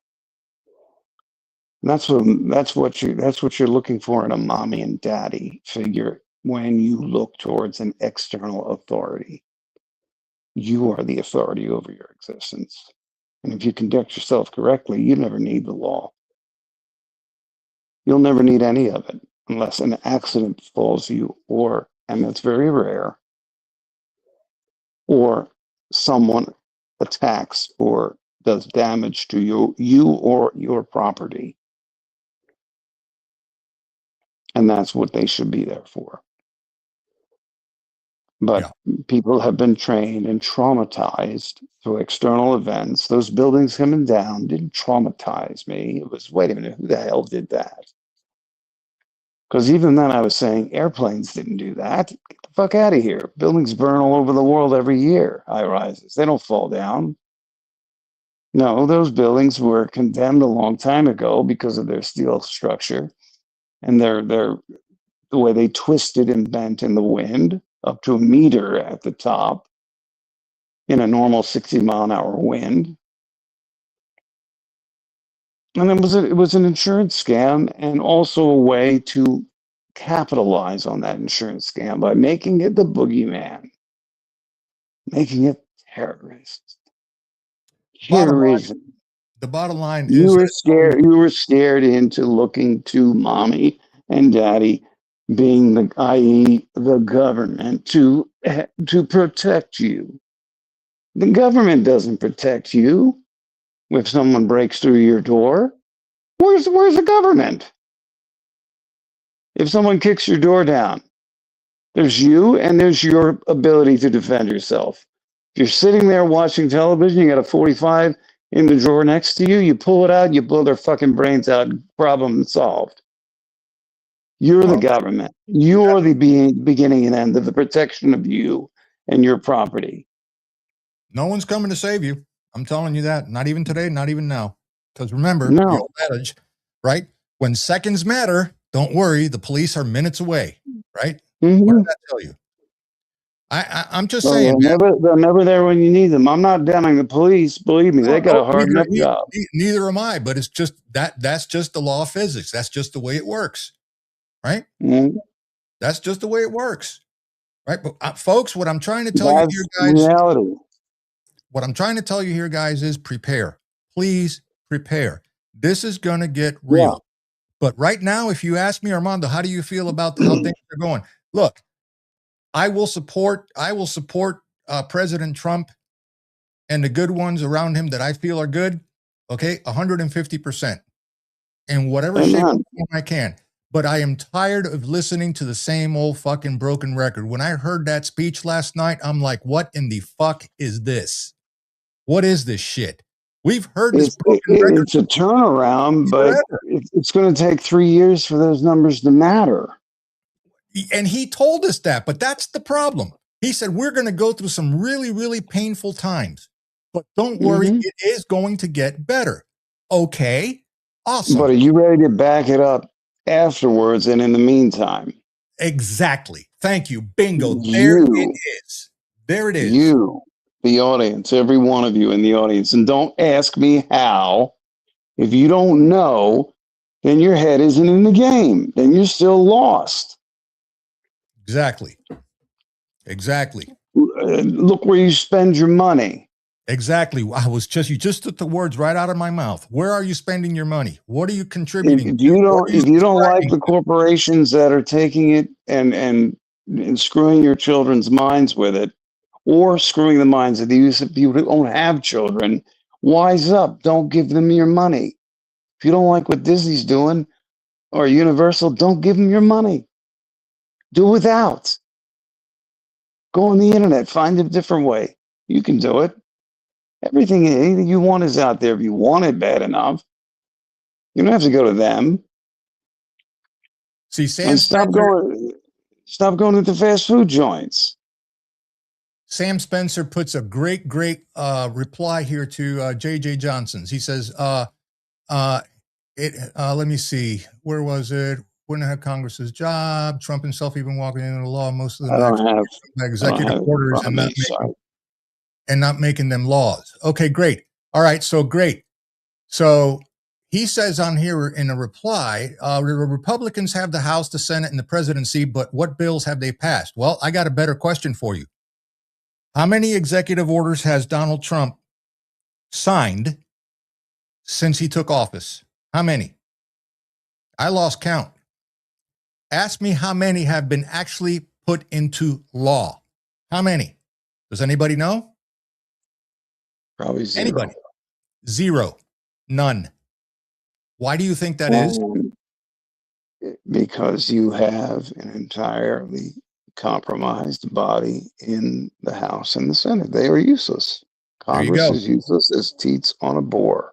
There you go. And they are showing you that every day with their arguments, with the dumb things they say, with farting congressmen like, what's his name, who screw Chinese spies on the side, all the rest of them. You've got a gaggle of idiots Exactly. that are there for the amount of terms they need to be to get their lifetime pension. Take away that lifetime pension, take away sovereign immunity while they're in office, make them accountable, and we then got to get realistic and decide, what do we want? Do we want a republic like we had before? Because you don't have it. You do not have a republic, a representative republic. You don't even have a democracy. And anytime anybody spits that word out, democracy, walk the other way. None. What you have is a corporatocracy. And Bingo. They don't have to listen to you. All they have to do is spout the slogans that pacify you and that you think you want to hear and you think they're doing their jobs. Ladies and gentlemen, no one is minding the store. No one. It is a corporation on autopilot. Yep. And your taxes, you don't pay taxes that go to anything you benefit from. Your taxes pay interest on bonds that are 30 years old. Do you understand? You're 23, 24 years old. You're now working. You got your little degree. How far is that getting you?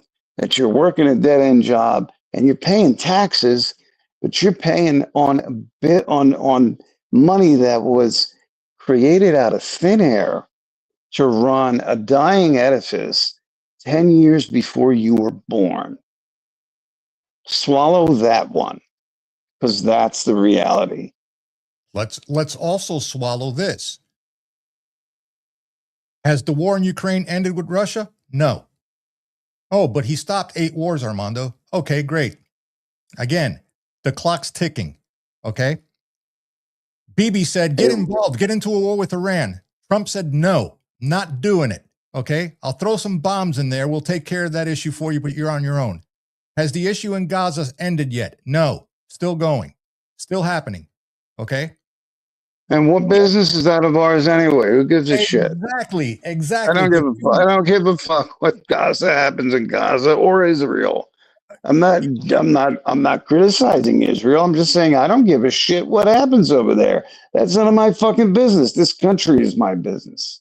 Exactly. This is where I was born and raised. This is what I care about. This is what America First is about. But you have these douchebags, our elected representatives, okay, that have interest. Who all have Israeli passports, yeah. By the way.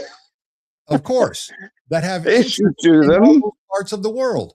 Don't you think that they're getting kickbacks from that? Of course they are. So they're going to keep towing that line, and they don't give a shit what DJT says or does. And they don't want to get caught in fraud.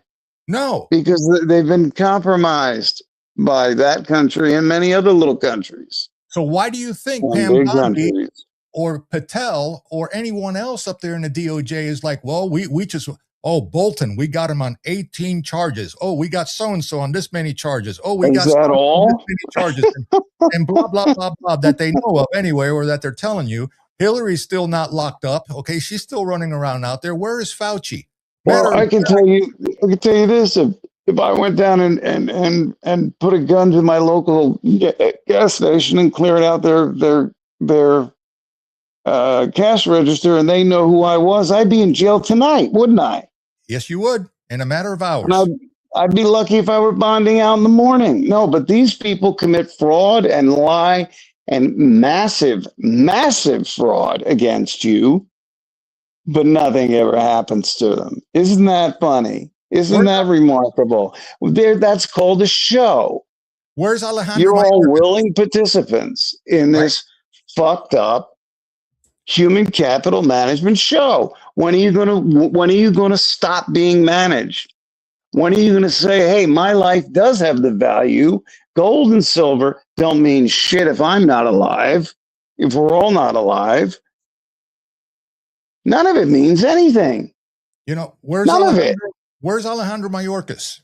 Better yet, what's his name? The Connecticut or what is it? The Connecticut dad, right? You know, the Tren de Aragua, you know, guy that we're going to send him to the Nicaraguan jail down there that, you know, what's her name from South Dakota went down there to visit him, right? And stuff like that, you know. Yeah, you're deported. You're gone. You're out of here. You're going to jail. And all of a sudden, a fucking judge gets in the way and says, no, you need to bring him back. And guess what? He's back. He's back. When that scumbag in Maryland sat down with that one, doesn't matter he's Democrat or Republican, it's two sides to the same coin. Who minted the coin? But that Democrat guy sits down with this murderer with margaritas. Nobody does a fucking thing, and everybody says, oh, look at that. And they argue over it as if it means something. It didn't mean a thing. That murderer didn't get a bullet put in his head. That's what it meant. And this guy that's in your lawmaking body sat there and made a fool out of everybody who looked at it and said, I have an opinion about that. You should have had no opinion about it other than, what the fuck are you doing? Republican or Democrat? Again, two sides to the same coin. Who minted the fucking coin that you're arguing over? Exactly. And we all Who minted the coin? We all know the answer to that because we've talked about it here until we were blue in the fucking face. And this is Rome never died. Rome, the Roman coin is still alive, ladies and gentlemen. And you've got the Jesuit order on one side, and you've got another order called Knights of Malta on the other. And most of them are pretending to fight the Jesuits anyway because they're afraid of them. But the Jesuits are there to sow bloodshed, confusion, and pain in your lives so that you grow spiritually. Well, guess what? They've never shown a spiritual ending to it, have they? So that game is a fucking lie. And that gave you religion. And that gave you the Bible, and that gave you the Quran, and that gave you this and that and the other thing. The only ones that have it right are the Buddhists who say, we don't know, but we know we don't respond to it because it's all bullshit. Okay? They're the only ones on this planet who have it right. And what do? You kill them when they get in the way, don't you? So all I'm saying, the Hindus have 500 gods, which are nothing more than higher energetic entities, some called demons, some called angels, and you argue about them. Have you ever seen them? Have they ever done anything for you? Has Jesus talked to you today? Has God talked to you? Or are you part of the collective? Are you part of creation? And you're supposed to do something about it. Did you ever think that they wanted to keep you from that very concept? To depower you from birth? There was a commercial. Maybe that's the game here, ladies and gentlemen. So that you feed the machine and they sow the fear and the trauma, and you keep running into your little hives and looking for mommy and daddy when you're 40, 30, 40, 50, 60 years old. No, it doesn't exist. No, it's like you said earlier. You have to be accountable for you. You are you. Okay. Exactly. You are the beginning and you are the Alpha and the Omega. Exactly. And then you will find the real Alpha and Omega that they don't ever want you to be in touch with, because when you are, you don't need them. Exactly. You don't want them. You don't have time for them, and they're bullshit. You don't step on your neighbor. You don't hurt them. You help them. You're a human being, not a man or woman, not a this or that a day, or not da. You're a human being, and you do what is expected, and you govern yourself accordingly in all situations. And if you don't, you're the problem. And you're the reason that all of that exists, and you're the reason you cry about it. Get that through your heads. Richard Pryor did a comedy skit back in the day playing the part of a preacher. And his bit was, has God touched you today? Well, if he hasn't, just send us $1.25 and we'll make sure he touches you. See? Exactly. Okay. That's the game. And that's because you'll know God when you find it, and you're not going to find it in a book, and you're not going to find it in a story. You're going to find it in what you do and what you don't do. You're going to find it when you can't give of yourself to another and help an old lady across the street because you're too busy and you're too important, or you're just too afraid, or you're not geared to even think about it. There's the problem. You're the problem. All I'm saying, these fucking people feed on it. All I'm saying, folks, is this, okay? We lose the House in the midterms. We lose in 28 if Trump does not pivot and go on the offensive, and I mean on the offensive hardcore. Because this is the system you are in. This is what you have to deal with now. And that's it. Armando's giving you the reality of where you are now. If you want to get to where I'm talking about, you've got to fix these little problems because you've allowed them to persist and have power over you. So you do have to mind the midterms. You do have to put people in who are going to, not the ones who get the money, not the ones who get all the notoriety or have the most commercials. Forget about them. They're part of the system that you've allowed your parents and your great grandparents and your great great great grandparents, all of us, all of ours. They're all guilty of it. They're all guilty of it, not governing themselves accordingly. And how can I come across and make this statement? And I have gone completely off script here, but it's okay. I'm going to jump back here in a minute. You know why, folks? Because personally, this is not research. This is not, hyperbole or anything like that. I personally experienced this with my own two fucking eyes. I am sick and tired of the prayer rugs in our school. Fuck Allah. I'm sorry. Okay? Yeah. You took Jesus out of the schools. You took prayer out of the schools. Allah is in. I'm sick and tired. But you're going to put a prayer rug in there? Yeah. And I'm sick and you're going to stand for that? And I'm sick and tired of going to my local Costco and seeing halal foods in the frozen food section. I'm sick and tired. And just recently, halal cheeseburger on our school lunch menus. No one's doing a fucking thing about this shit. So tell me we don't have a problem. Tell me we're not piss on it personally, but I'd get thrown in jail, wouldn't I? Okay. But in the meantime, hey, our economy's doing great. Eggs are cheap. Prescriptions are going to be cheap. Just go to Trump.rx, okay, in January and get all your drugs cheaper. Okay. Talk to me about what fucking matters. Okay. We have been Trojan horsed 6 ways from Sunday. We got ragheads so far up our asses, including in our government at the local level and state level and at the federal level too. And what's our FBI director doing? Nothing. And it's like, not that I dislike the guy, but why are you using the FBI jet to go tool around the country with your girlfriend going on other podcasts, okay, who the podcast host is married to an elected member of government, okay, and talking about your girlfriend and relationships? The fucking country's on fire, man. What the fuck? Exactly. And you've been pigeonholed, and they've cornholed that guy. He had every intention. I have no doubt that Kash Patel had every intention of doing the right thing. He was set up. He had no idea what he was walking into. None. Neither did Bongino. No idea. Bongino had an idea and was pissed off from day one. And the reason the guy's quitting is because he's tired of being pissed the fuck off. And Bondi is toned the line. Nothing. And Bondi is toned the line for the Bushes. I guarantee Exactly. Guarantee. Exactly. That woman should never have been nominated for that position. Period. End of statement. And who was responsible? Anybody who was ever in bed with the Bushes. And who should not even be thought of. And who was responsible for bringing all these fucking degenerates, okay, from Florida? The other swamp, okay? Susie Wiles. Crew, not just her, but Boris and the rest of them. Yep, and Boris Epstein and the rest of them. Correct.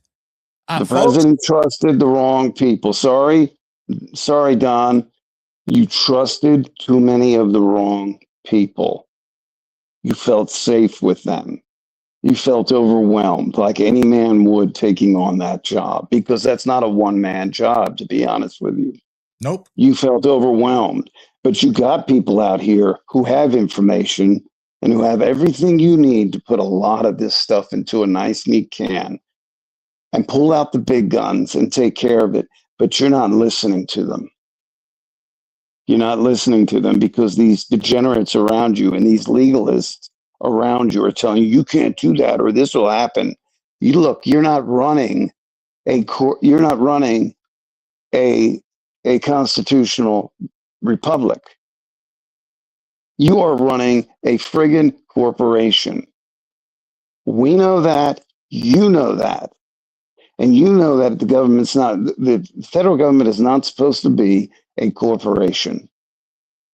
And you know that the US Army isn't supposed to be running detention camps, detention facilities, nor are they supposed to be allowing and overseeing the bar, which has been taken out of their DNA, by the way. That's why the bar runs amok. And that's why SES runs amok. And that's why bureaucratic sedition runs amok. And nothing will change until the guns are brought out, meaning the boots and the uniforms, and people are rounded up and arrested for the crimes they have committed, the murders they have endorsed or been party or privy to or knowledgeable of. All of it. It's so massive and so expansive. Where do you begin? Begin at the beginning. A 1,000-mile journey takes place with the first step.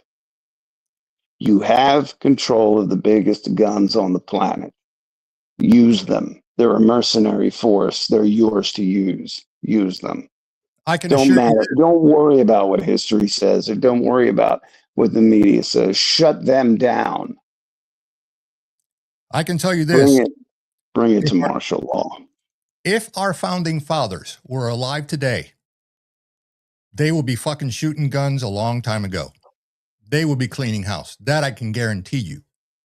We need to get into that mindset. Okay? We just unfortunately, freedom we're going to be shot at first. Real freedom is paid with blood. Ask me how I know. Okay? Real freedom is paid with blood. It just is. They're setting it up. They're setting it up for that with the halal bullshit and the Sharia law. Exactly. And letting these dipshits, these spiritually degenerate morons run amok. And it's coming to that, folks. It's going to come to that. I am telling you right now, the lights will go out. That's why I keep preaching, prepare. And this is the message for tonight. FEMA, prepare. The lights are going to go out. 2026 is going to be the reckoning. I am telling you, I just see it. I have looked into this shit. There's stuff that I can't even talk about, not even here, and I won't, because I know I'm a target already. So if these people, if they win in 28, I'll be gone. This platform will not exist. They're going to come for your guns. Many platforms will not exist. It's going to go. I'm telling you, they are going to target us and they are going to come after us. They will. Anyway. And then you have to be willing to do what Solzhenitsyn wrote about when they come to your door. Well, I'll be like the Motel 6. I've said it before. I'll leave the light on for you. Come on. Okay. They'll take my ass, but I guarantee you I will take 5, 6, 10, 15 of them. Don't fucking care. Again, not my first rodeo. Unfortunately, but yet when you talk like that, you become pointed out. You're the madman, and all the dummies out there believe that. Okay. All the dummies don't realize where it has all been pushed to in such a Madison Avenue fashion. It was sold to you, and you accepted it. Yep. You accepted it. You watched the television shows. You watched the series that showed you this and that, and you got away from it all. And every time you got away from it all, you were being programmed. And every time you tried to get back to the root of the problem, you were too programmed to deprogram to see the real root of the problem. You have to get There's the yourself problem. in a defensive. I'm not saying get offensive. I'm not saying go out there and incite violence. No, what I'm Not saying is hypervigilant, but a vigilant posture, number one. vigilant posture and in the defensive mindset. Head on a swivel, just be aware of your surroundings and just know this is where we're at. That's it. Nothing else to be said. Because I can promise you this, if the other side takes this in 28, they're going to come at us offensively with everything they got because they're going to bury that last nail in the coffin and we're all going to be. They're going to pull out the guns in your face when it should have been the other way around. Those same guns in your face should have been pulled on them. Yep.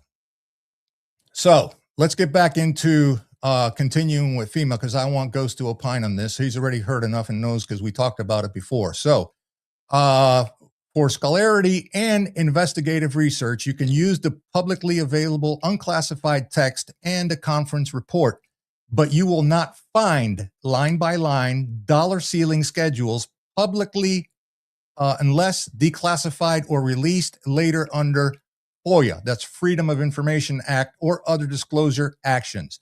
If you like, I'm just going to move forward here to see, because now we're going to go ahead and go to the originally classified schedule for fiscal year 1991. Okay, have since been declassified and released. There is some chance portions are now public. All right, so let's take a look now at PL or Public Law 101-647 that Cooper talked about in his book.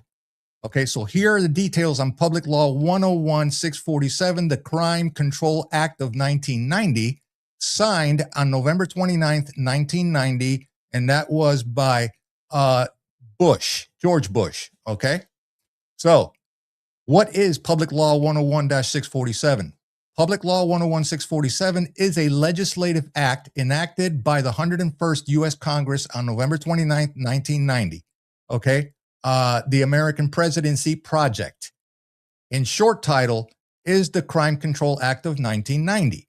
Okay, I got really detailed on this. I'm sorry. So, but anyway, the originating bill was SB 3266. You can find that on congress.gov. Okay, so major components and what it did, Public Law 101-647 was a broad omnibus crime control statute. Okay, it bundled many different reforms and new laws under one umbrella.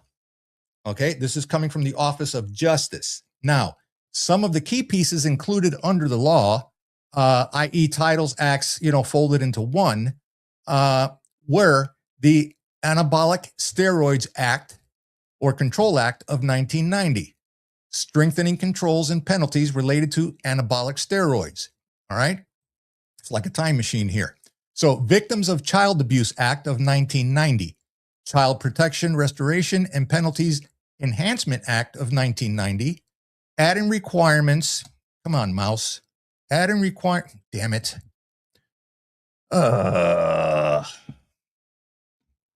Sorry, folks. Even the computer is sick of all this shit. Yeah, it is. Anyway, Child Protection, Restoration, and Penalties Enhancement Act of 1990, adding requirements, protections, and stronger penalties related to child abuse reporting and abuse crimes. All right, here we go. This is not old, right? It's like the old saying, everything old is new again. Gun-Free School Zones Act of 1990, banning unauthorized firearms in school zones.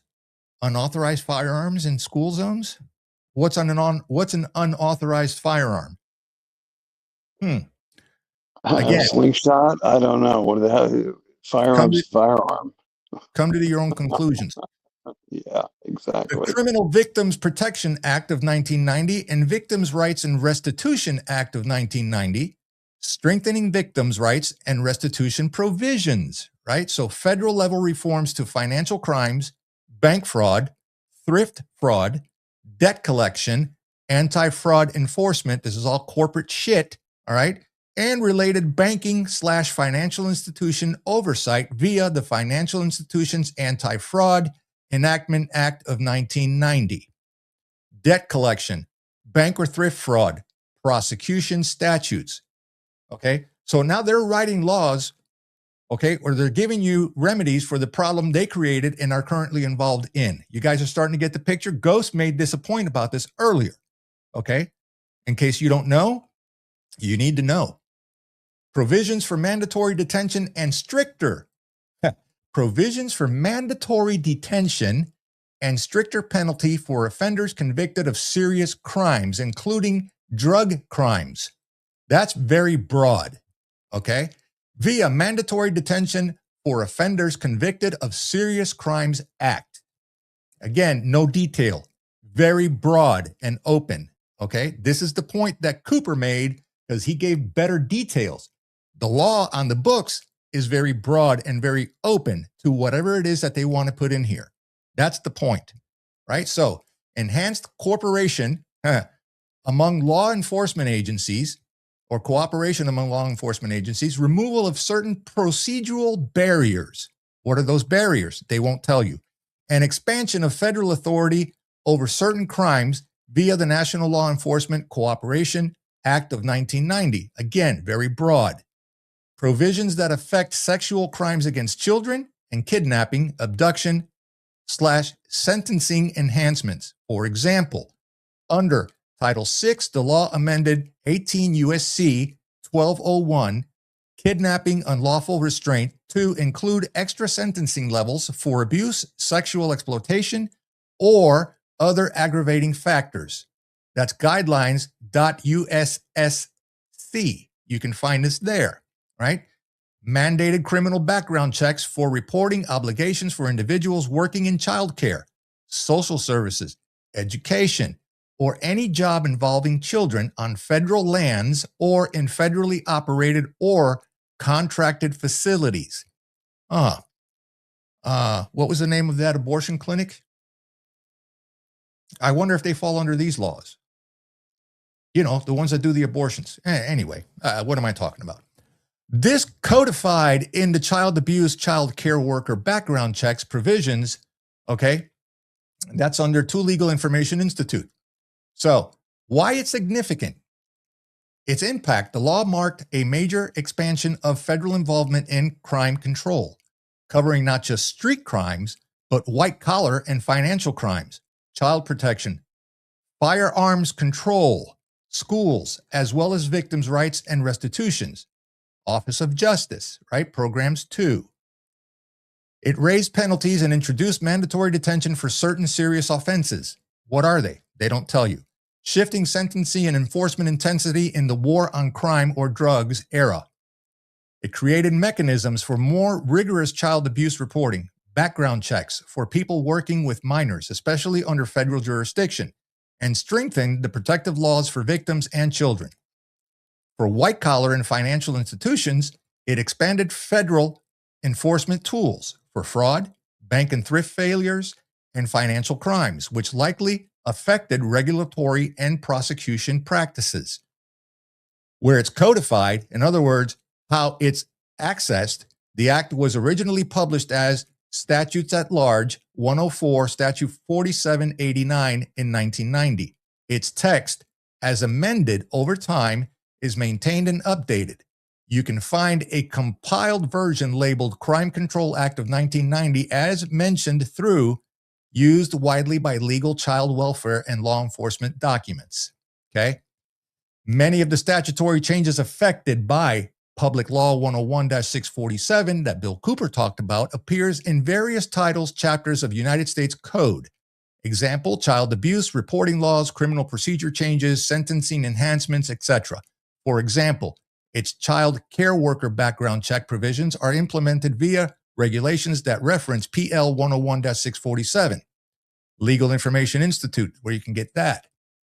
All right. So going down here, so the title code, so the code section that amended by Public Law 101-647, here's the breakdown. Code sections change or added. So what did change? All right. Is there any relation to Public Law 101-647 that ties with HR 4079?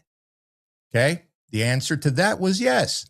HR 4079 is directly tied to Public Law 101-647.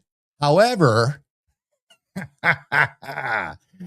The direct connection, H.R. 4079, was a major crime-related bill introduced in the House of Representatives in 1990.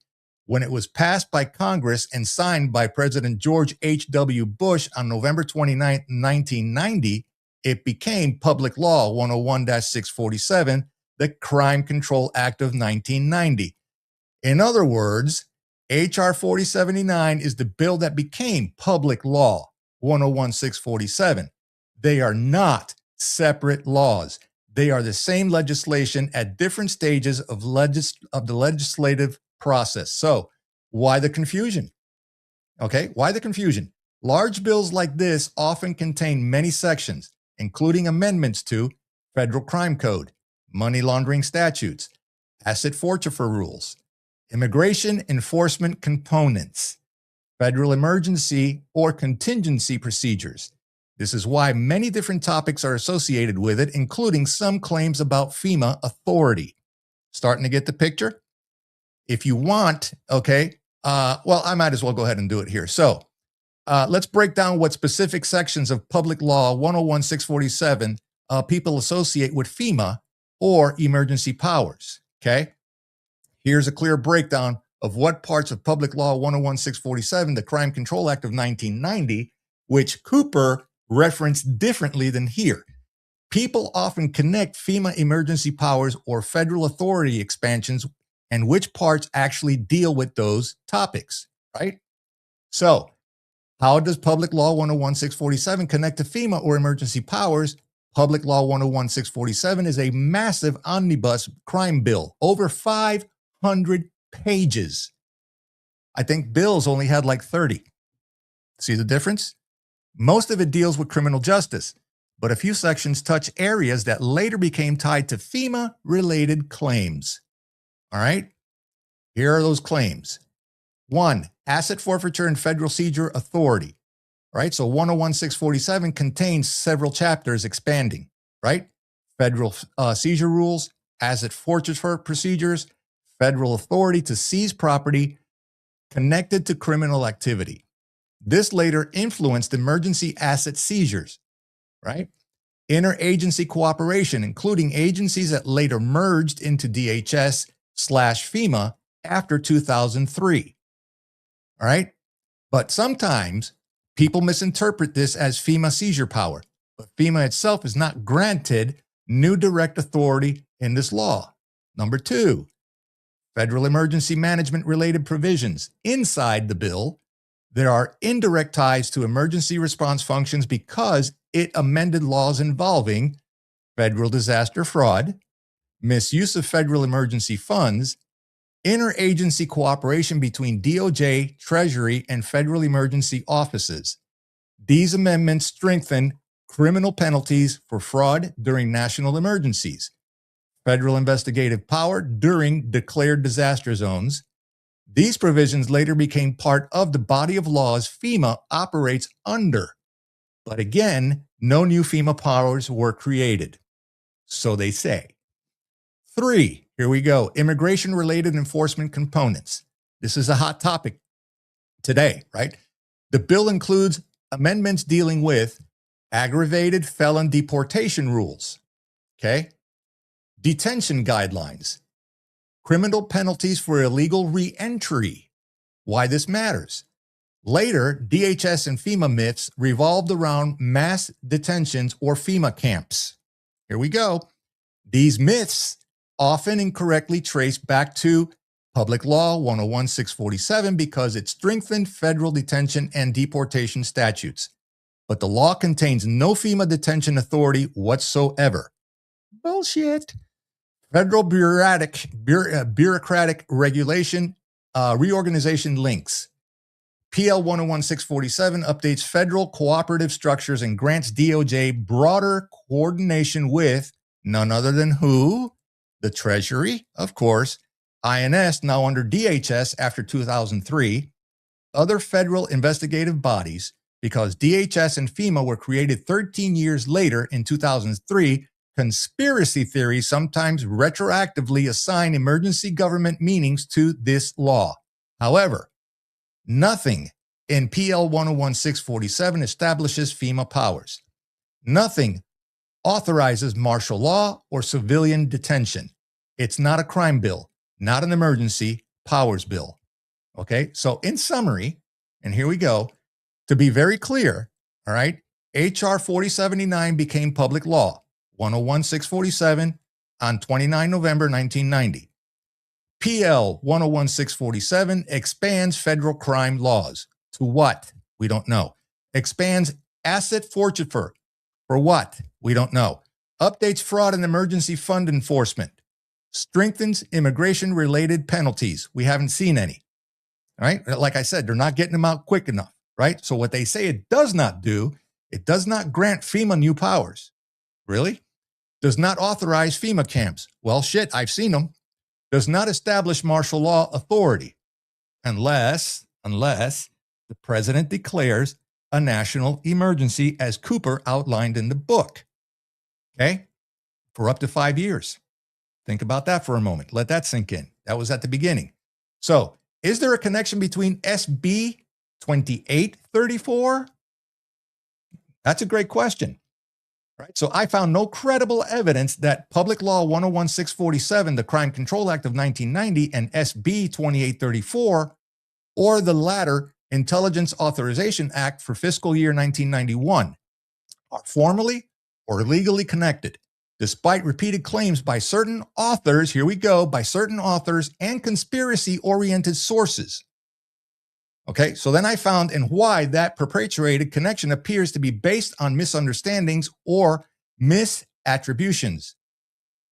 What the official records say, separate laws, separate topics, Public Law 101-647 was enacted again on 29 November 1990 as the Crime Control Act of 1990. Its origin bill was SB 3266, not SB 2834. Which is the one that they passed secretly in the dark of night without the public ever knowing. That was Cooper's Achilles heel, okay? Now, the main purposes of PL 101-647 revolve around criminal law, child protection, drug laws, firearms control. Example, school zone, gun ban, whatever, right? Financial white-collar crime, sentencing rules, victims' rights, etc., etc., etc. So, SB 2834, as often cited in alternative media, that would be me, or conspiracy narratives, refers to the Intelligence Authorization Act, or at least that has been the claim.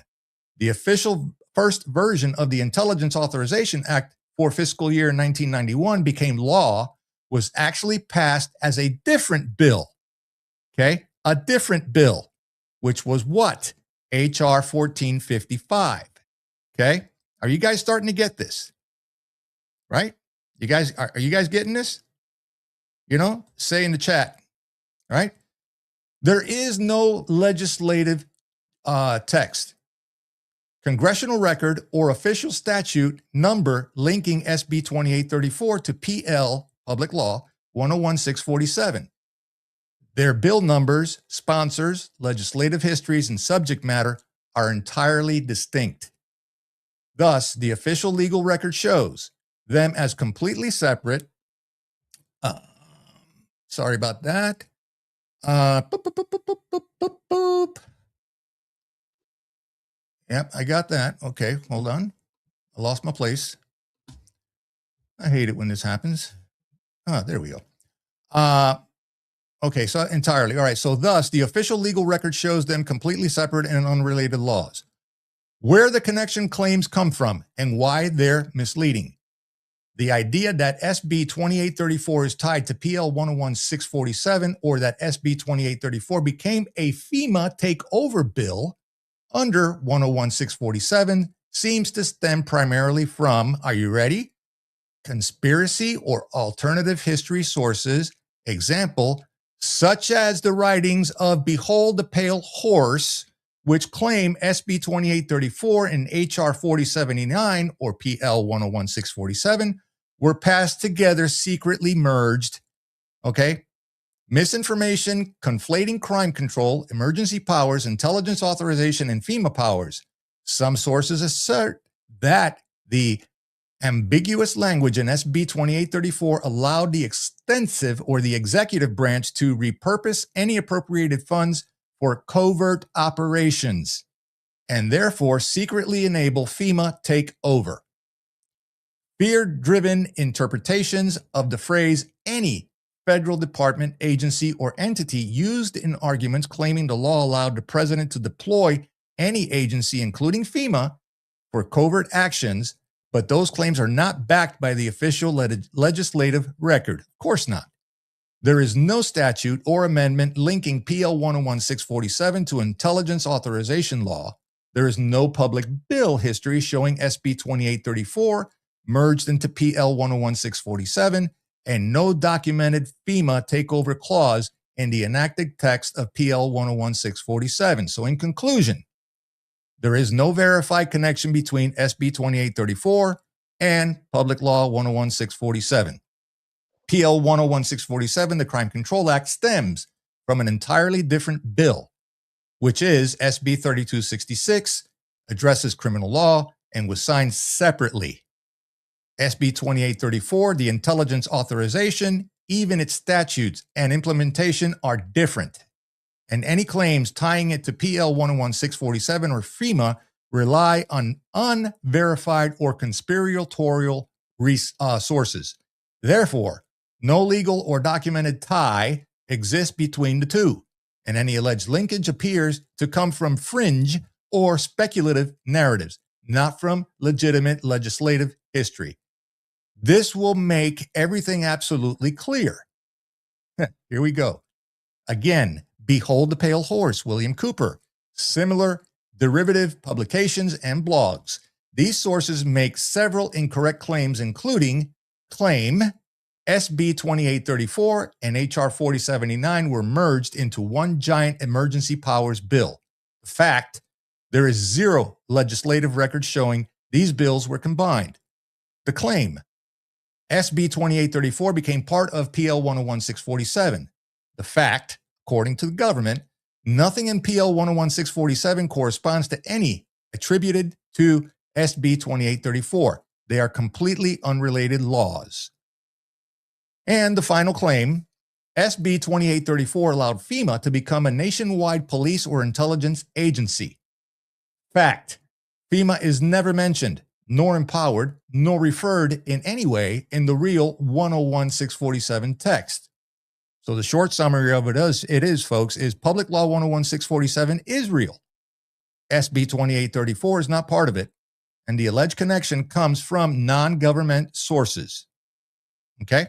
There you have it. Thoughts or comments? All right? And you guys come to your own conclusions. Okay? Because now we're about to get real. Ghost, any comment on what I just went over? Yeah, a lot of it's left broad. A lot of it's left up to interpretation. A lot of it's left in the hands of FEMA in reality. Exactly. And I have lived through the nightmare known as FEMA. And you go from station to station, question to question. They know more about you than your parents do by the end of it. And by the end of it, you're asking them, now what the fuck am I here for? Why am I wasting my time? What are you going to do? What is your function? I think their primary function during Katrina and other incidents like that was just to gather information on the entire, let's say, field of suffering that was going on at that time, and how to manage it in future terms, because they sure as hell weren't very good at managing the present. They didn't provide water. They didn't provide food. They didn't provide virtually anything. They wanted to know more about your property, what damages. And so many people lied about their damages and claims, and it was disgusting. It truly was. So it's there. It's not there for what people think it is. North Carolina is proof positive of that, isn't it? It is. even a worse job was done there, where they denied outside help. By Whereas instruction. with Katrina, at least outside help came before anything that you would call federal and even state, even though state and local tried their best. It was faith-based groups and individuals and humanitarian groups that were there before anybody with real, appreciable items for survival, water and food. And forget about what the Red Cross. That's part of the scam. The Red Cross is useless in these things. They give you a blanket, a cup of soup, and a check for $275. And don't let them talk you into donate blood either, because most of that is profiteering on their part. Let's be real with them, and I don't care, because I'm not going to go over what my dealings were with the Red Cross, because they were so disgusting. It's worthy of writing about, and that's what I'll do with it at a very short time to come. That'll be included in one of the pieces that I'm working on, because that was terrible, terrible. Yeah. And if they find out you have a rare blood type, they're going to bug the hell out of you for it. Again, because there's profiteering involved with that, and there's some nefarious agendas that are involved with the Red Cross. I will say it out loud. And that I received a letter of reprimand out of the regional headquarters when I was turned away, when I was accompanying a blind woman, and I was fresh out of surgery where I could barely walk at that time. Very interesting times that I was hit with the old spinal injuries from the military. But yeah, I was turned away because they didn't feel comfortable. I said, I don't need you to attend to either of us. I will tend to our medical needs. I will tend to her administration of insulin. I will tend to her care. I will tend to my own care. I don't need you. All I need is a couple of cots and a couple of hots. That's it. I've got everything else I need. But they turned us away. They turned us away because we couldn't walk around and just be people that they felt that we were going to be a burden to them. And I told them, I'm not going to be a burden to you. If anything, you'll be a burden to me. And it got turned around on me, and I actually received a letter that I have in a file to this day, that if I were to tell the truth of that story and show you the letter, the public would be appalled. I wouldn't be surprised. All right. So all of this federal nonsense, again, is human capital management bullshit. And it's not there for you. It's there to control you. It is not there to help you. North Carolina, need I say more? Need I say more on the issue of both of them? Or Louisiana during Katrina. Worse was Mississippi during Katrina. Louisiana got all the news because they flooded. Okay, sorry for you, felt bad. But just as many, if not more, died. Up.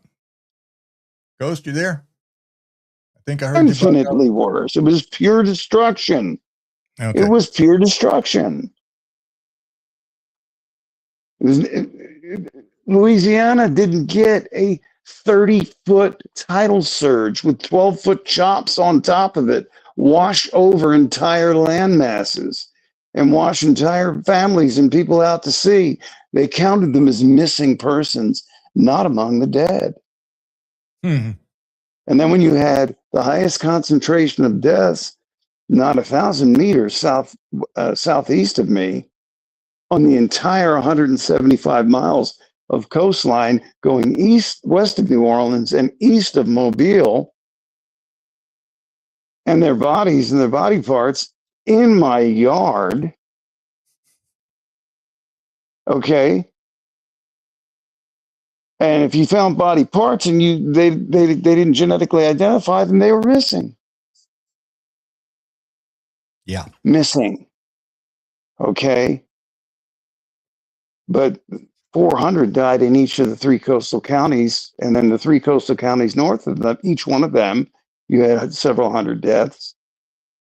You had more deaths in Mississippi and far more destruction. I mean, Bay St. Louis, Waveland, wiped off the map. Maybe 10% of one of the town's homes still in some semblance of ability to live in. Most of them condemned, let alone the bridges, concrete bridges that have been there for decades, washed away, washed clean.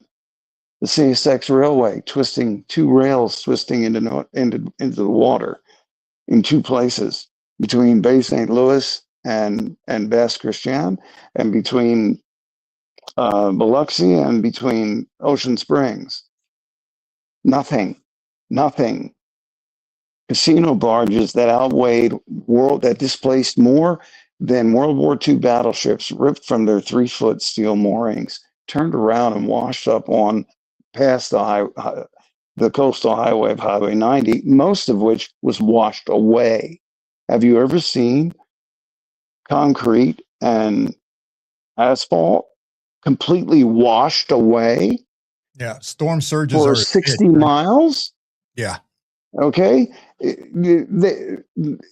Mississippi was lost in the fog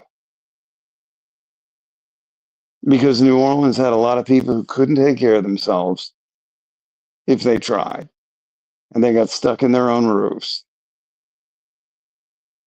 Whereas people there were destroyed. All right. And all the Red Cross had for you was a $275 check. Okay, genius, what fucking bank is going to cash this? Exactly. And a cup of soup and a blanket. Well, thanks a lot. Kiss my ass. Now fuck off. Don't bother me again. Don't ask me for my name. Don't ask me for my social. Don't ask me for anything, because I'm not giving it to you. Not giving you a damn thing. It freaking sucks. But anyway, all right. The whole thing is, again, I'm saying all this to say that it's a sham. Yeah, exactly. And it was Monkey Boy Bush, Daddy Bush, when all these laws that you're talking about were passed, giving all of the fat contracts to all his buddies down there.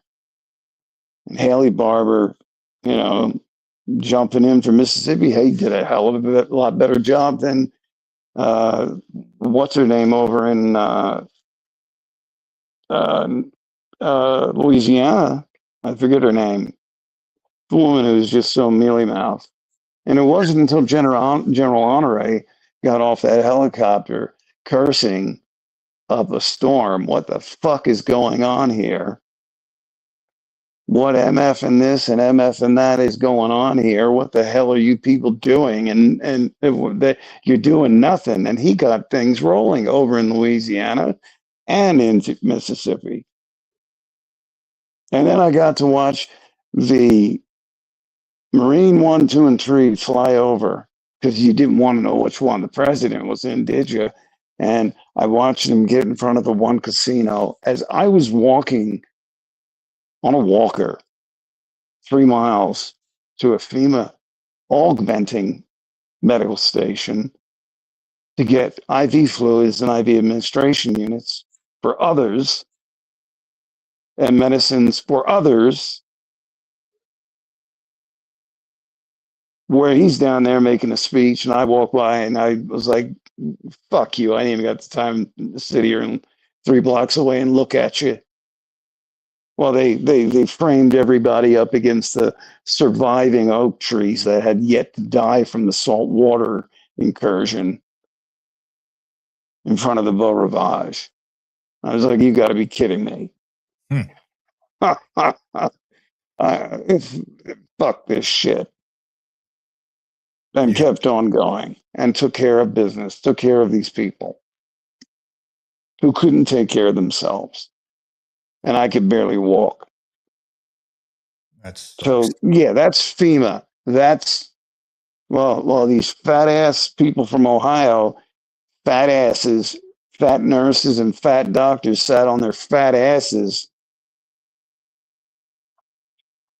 questioning the hell out of you. And I said, wait a minute, are you here to integrate with this hospital or augment it? Which is it? Because you're not getting shit done as far as I can see. And I had combat field medical training, so I saw what was going on. I'm like, you people are a disgrace. Doctor Who? F you. You're a disgrace. And yeah, Kevorkian. I said these words. I've always been this way. I've always been the nicest son of a bitch you'd ever meet. The nicest man you'd ever meet. But when I saw you were doing something that you knew better or you could be doing better, I was the first to let your dumbass know. And I let them know. You're a sham. What training do you have in actual medicine such as this? You're giving them band-aids and 3 days of medicine, and you're writing 3-day prescriptions.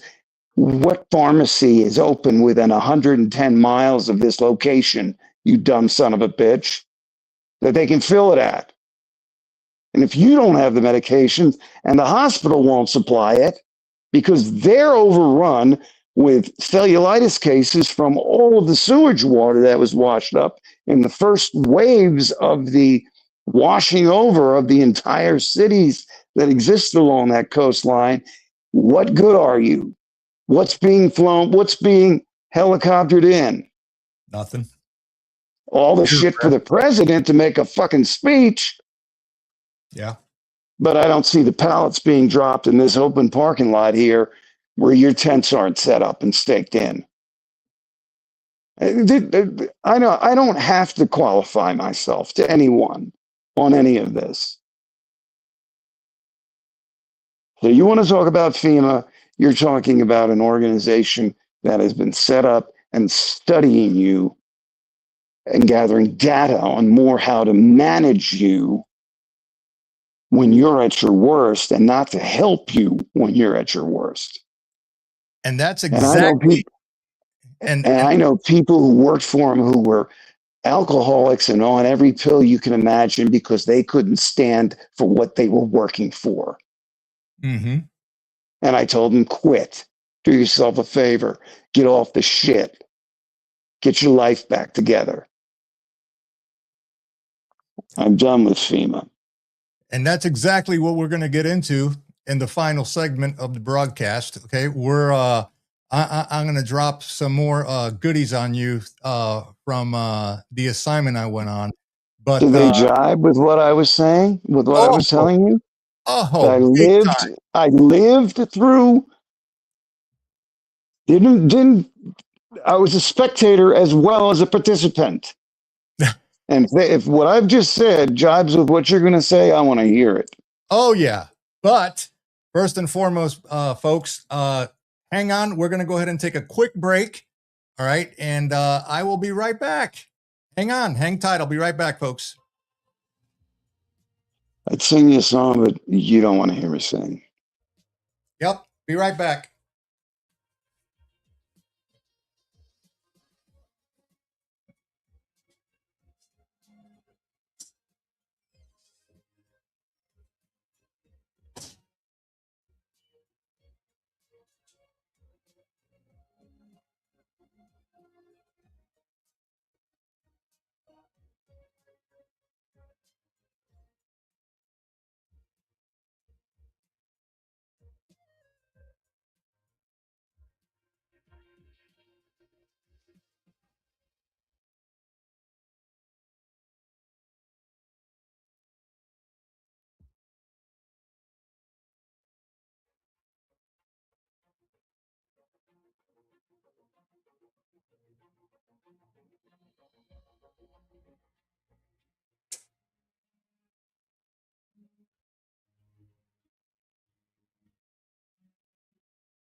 All right. All right. Thank you. I had to go and take a little break. I had to go get me another drink here to wet the old whistle. All right. Going over to the chat here real quick before we get into hour 3, and we're going to finish this off. I'm going to talk to you guys about some really interesting things that's going to coattail right on back of what Ghost was talking about related to FEMA. Some of this information I'm going to share with you guys, during my assignment is, I don't know if you guys know of this or heard of this or something like that, but I found it and it's going to tie into sorry about that. That was my fault. It's going to tie into everything that we've been talking about so far and what I see, in my opinion, coming. Okay. And this is why the broadcast tonight was on FEMA, because it is important for you folks out there to know this stuff. You got to be, again, the key word is what? Prepare. Prepare. That's what this is all about. Prepare. All right. So what I'm going to dive into right now, and I got a picture actually here. Has anybody out there ever heard of Mount Weather? Anybody? I'm going to go to the chat. How about you? Chat. I know what Mount Weather is. You know where? I figured you would. Yeah. Has anybody in the chat heard of Mount Weather? What it is, where it's at? And a few others. Huh? Iron Mountain and a few others. But go ahead with Mount Weather. Okay. All right. Well, I have one. Let me see. Yes, though, has said yes. That's good. I'm glad you guys are informed, as I would expect being on this broadcast. And being in the audience, sorry, I spilled a little bit of this holiday creamy vanilla zero sugar Coca-Cola, right? Because, Cubans need to get hydrated because we're hot-blooded. Ay, mama, caliente. Woo!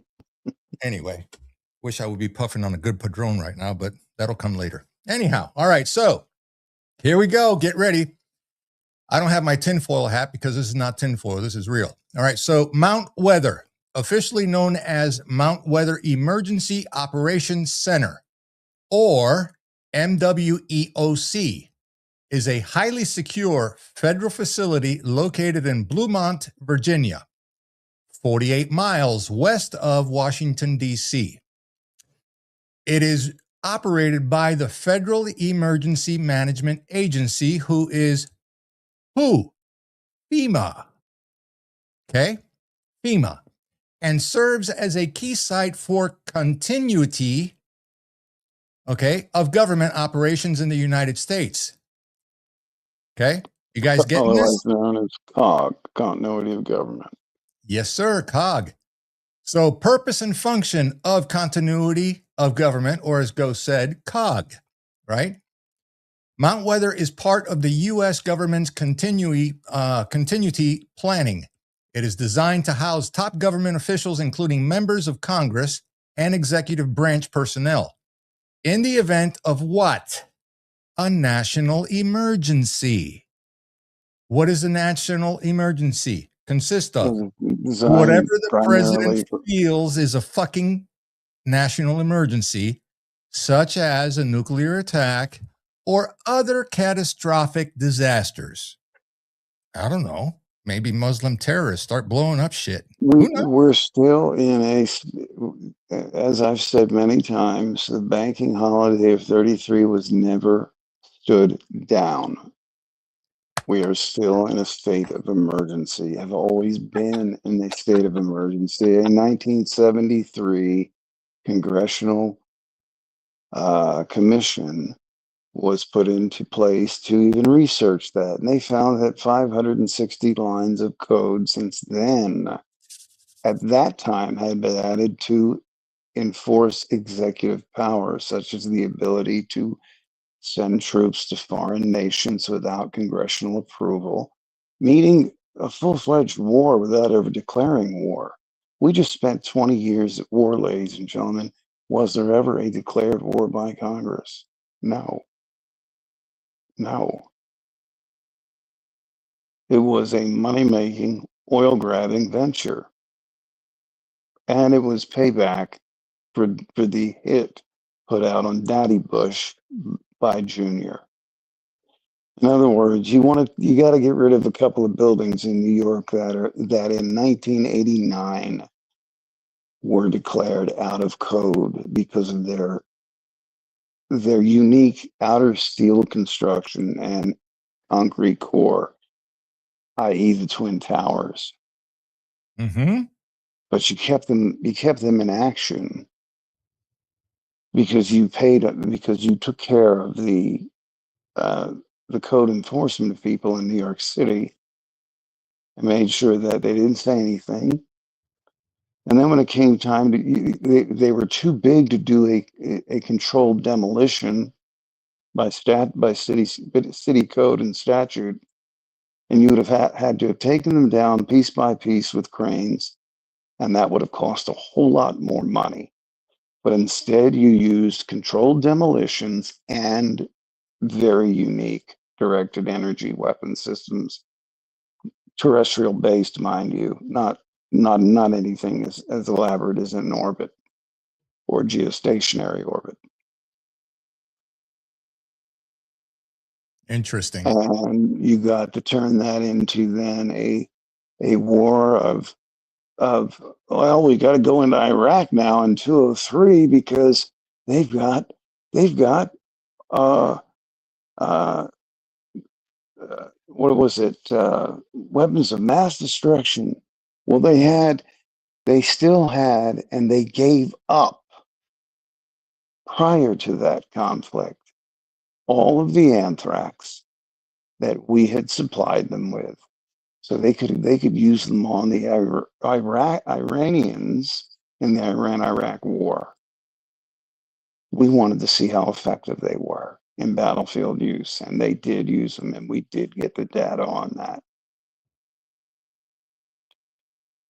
And then we wanted to make sure that they didn't have them for use on us, so they brought out vaccine A, which disabled a lot of people who were involved in the first Gulf War. I remember it well. And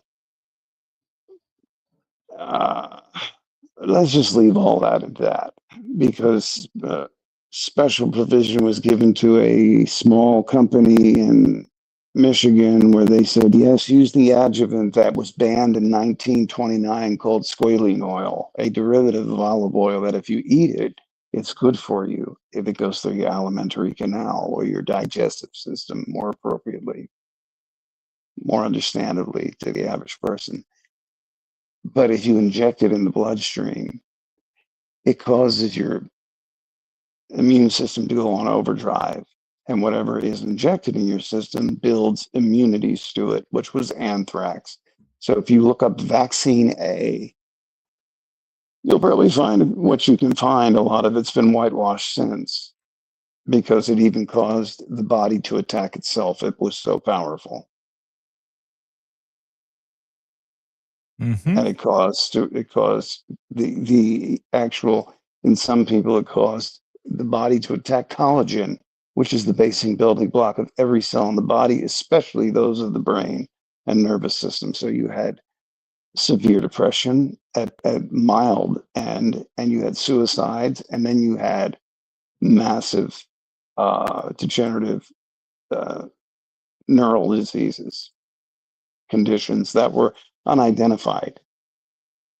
They would usually give them one of the typical diagnosis just to get you off the books.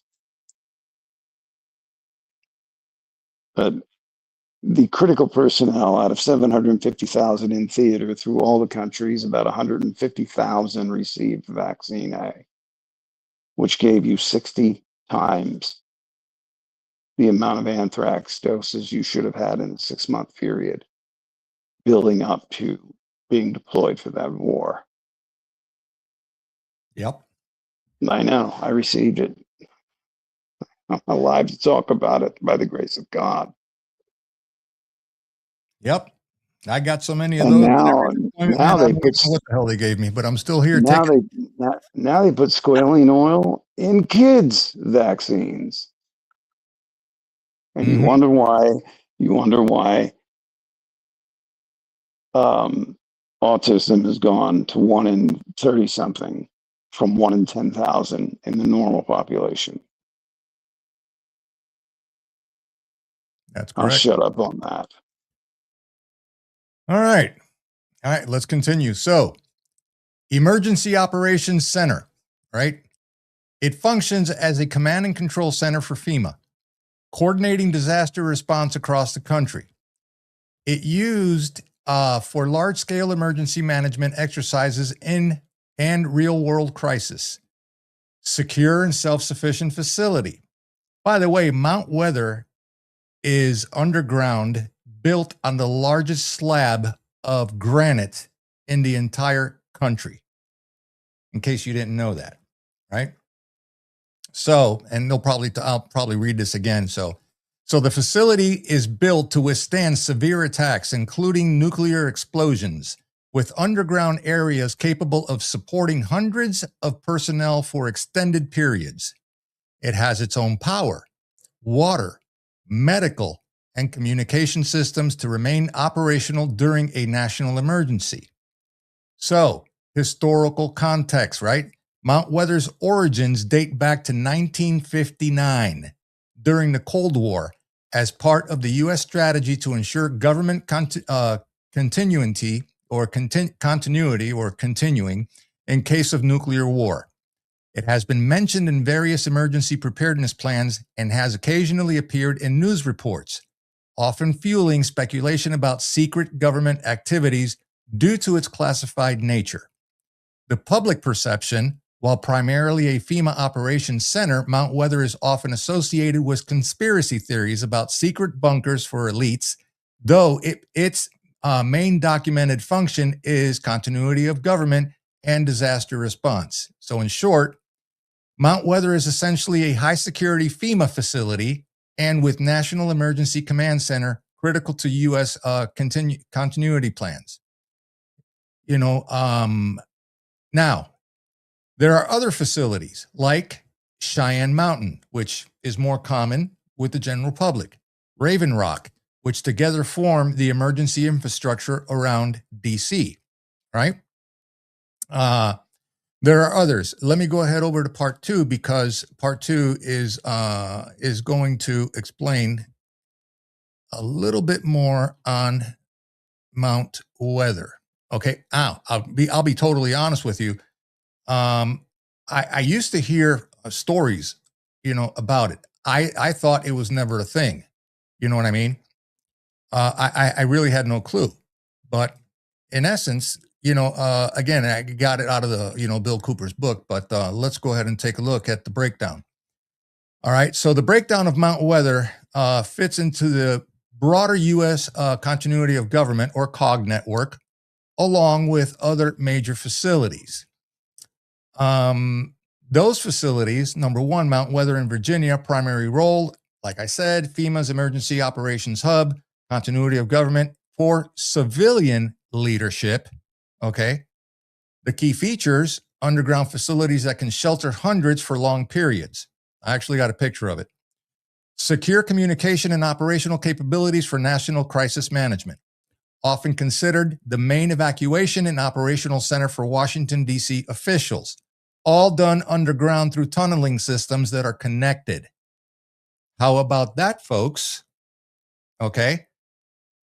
With operational transportation underground, rails, vehicles. This thing is like, it's huge. It totally is absolutely huge. Where is my chat at? All right. There are many of those now throughout the country. Yes. Many of them. Where in the hell is my chat? Well, there it is. Okay. All right. So back. Number 2, Cheyenne Mountain Complex. That's Colorado. Primary role, military command center, especially for aerospace warning and defense, which now is where? What is the name? It's in Alabama. I forget. It's been moved. Huntsville, Redstone, Alabama. Alabama. Arsenal. And Yeah, they also moved as part of the command back to Omaha, Nebraska. There you go. Hegseth made that. So the key features here, originally built during the Cold War to withstand nuclear attack, houses NORAD, North American Aerospace Defense Command, and the U.S. Northern Command, or U.S. Northcom elements. Functions as a military coordination hub during national and international threats, including missile attacks. 3, you have Raven Rock Mountain Complex in Pennsylvania, Maryland border. Primary role, backup Pentagon Military Command Center. Key features: underground fortified facility for Department of Defense or Department of War now, continuity operations. Designed to sustain top military leadership if the Pentagon is incapacitated. Now, often called Site R, it is a key part of the military COG infrastructure. Other key COG sites, undisclosed bunkers near Washington, D.C. Smaller facilities intended for evacuation of Congress, Supreme Court justices, and cabinet officials. NORAD and Cheyenne Mountain networks, links to satellite early warning systems and missile defense networks. How they work together: civilian leadership evacuated to Mount Weather for safety and operational continuity. Military leadership moves to Raven Rock or Cheyenne Mountain to maintain defense command. Communication: all facilities are interconnected with secure lines, satellite networks, and radio systems to ensure national coordination during emergencies. Redundancy: multiple sites ensure that if one is compromised, i.e., nuclear strike on DC, the government and military can still function. So in short, Mount Weather equals civilian administrative COG hub. Raven Rock is military backup. Cheyenne Mountain, military national defense hub, all linked in and layered emergency management in defense network. All right. So how does, what does Mount Weather, what's it like during an actual activation, including food, shelter, and operations? It's pretty fascinating. Here's a detailed look at what life inside Mount Weather would be like during a full activation as a continuity of government facility. First, you have population and evacuation. The facility is designed to shelter hundreds to possibly over 1,000 people at a time, including members of the executive branch, senior FEMA personnel, and other key government officials. Essential support staff would be communications, medical, food service, security, and operations teams. Evacuation would likely happen via motorcades, helicopters, or secure convoys from Washington, D.C. area to Virginia. Living quarters: underground bunkers provide private or semi-private rooms for top officials. Dormitory-style housing for support staff. Facilities are self-contained, so evacuees could live there for weeks or even months if necessary. Food and water: stockpiles of non-perishable food capable of sustaining the population for extended periods. Water treatment. Police force, water treatment, fresh water, underground supplies, um, air purification, of course, and recirculation of air would be purer than any air you've ever breathed outside if it were completely enclosed and on its own enclosed system. They all have these things, all have these capabilities. Cheyenne Mountain, a lot of the buildings are on springs that float on water in case the mountain is hit with direct strikes from, multi-megaton warheads. It can survive all of that. And a blast severe doors, and a severe military and security force, I gather, plus surveillance. Oh yeah, and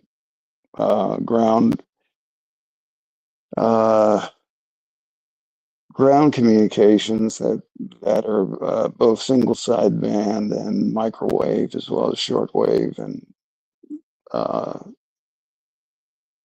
UHF, VHF, etc. All of them. Usually, all those would be encrypted, but you could hear those you can tune in on those frequencies if you wanted to, if you had the right equipment. So But it all does serve a purpose. Right. No, But like in the end, But my key takeaway here is what Cooper said about FEMA what I just read to you guys, okay, about FEMA, the report I did, okay, per government, you know, just for public consumption. And now we're into this. FEMA is still involved here, right? So like Ghost was saying, folks, you know, water treatment and storage systems ensure clean drinking water, obviously, right? Meals are likely served cafeteria style, but top officials might have separate secure dining areas. Okay, of course. You know, they got to get their ribeyes and their lobster and all that good shit, right? So, 4, medical facilities, fully equipped medical bays for emergency treatment, staffed by doctors, nurses, and medical technicians who would remain on site during an activation. Include supplies for trauma care, surgeries, and long-term health maintenance. Communications and operations, secure communication networks link Mount Weather to the White House, the Pentagon, Cheyenne Mountain, Raven Rock, and other regional FEMA centers. Okay. Continuous monitoring of national security threats, including missile attacks, cyber threats, domestic crises. Okay. Domestic crises.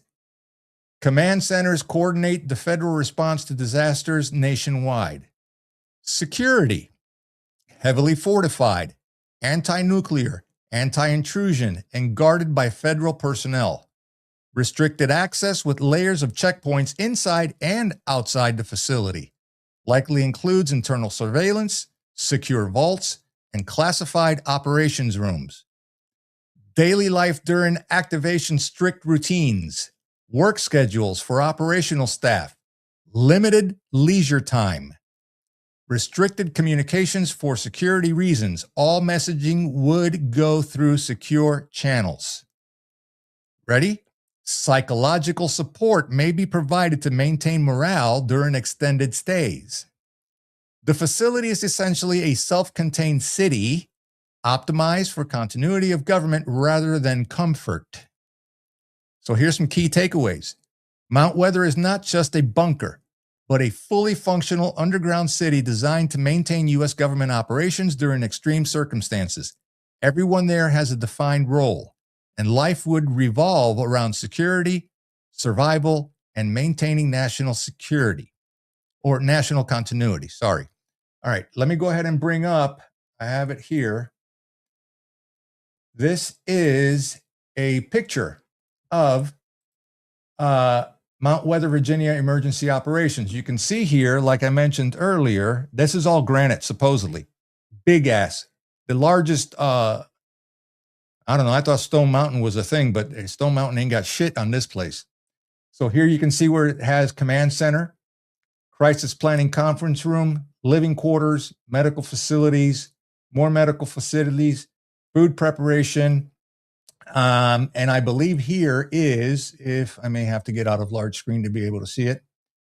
Yeah, that would be their water filtration, probably air filtration also as well, and then utility infrastructure. Obviously, for secure, they're not going to give you too much. I was able to find this. I thought I wouldn't be able to, but I did. And all of this exists underground, not to mention access in and out from DC, other areas. We're talking about a city that is underground, connected by tunnels, railways, transportation for vehicles, whatever, because they got to get stuff in and out, right? Not just through the surface, but also underground. Okay. So given all this information, okay, I want to go ahead and go to the chat, just basically to do some, some Q&A. Let's go ahead and take some questions from you guys out there. Why did I bring this today? I wanted to give you guys a little bit of insight on what we're facing coming in 2026. Just my opinion, of course. It's going to get real. It's coming. I am 150% sure that we are going to be faced with some real challenging times. Ghost, do you agree? Yes, I do. Okay. It is coming. With the fact, okay, allegedly, BlackRock took over our energy grid. Okay.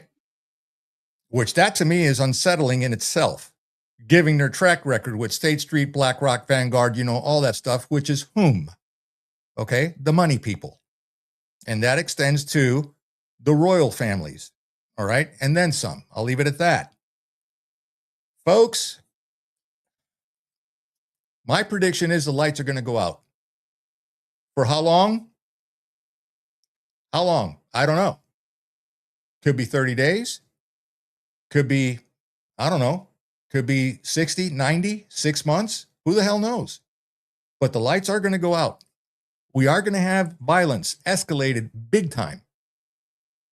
We are going to see on a weekly basis starting January 1st, every single week, the propaganda is going to intensify.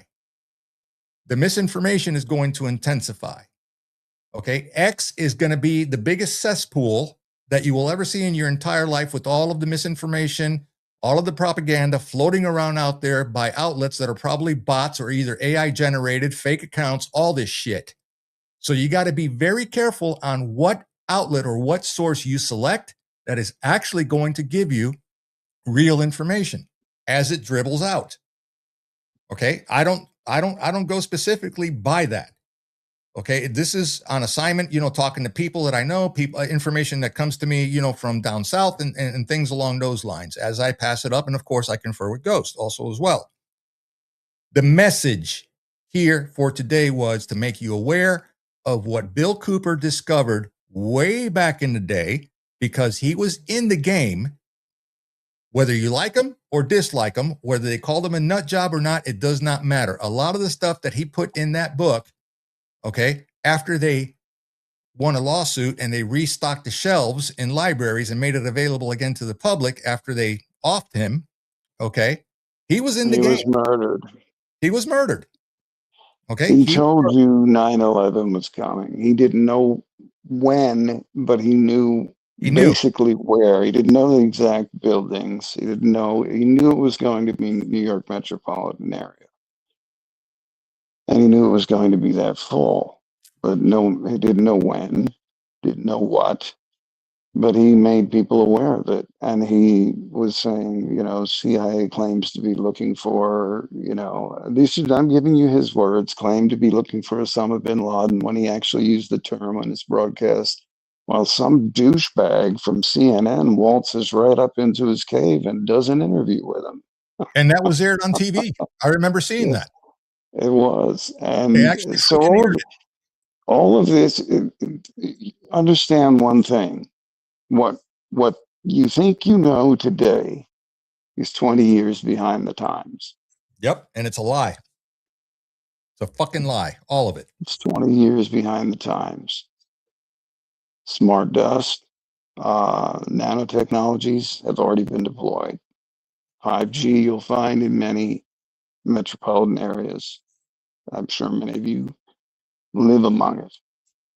The small masts, the many masts, and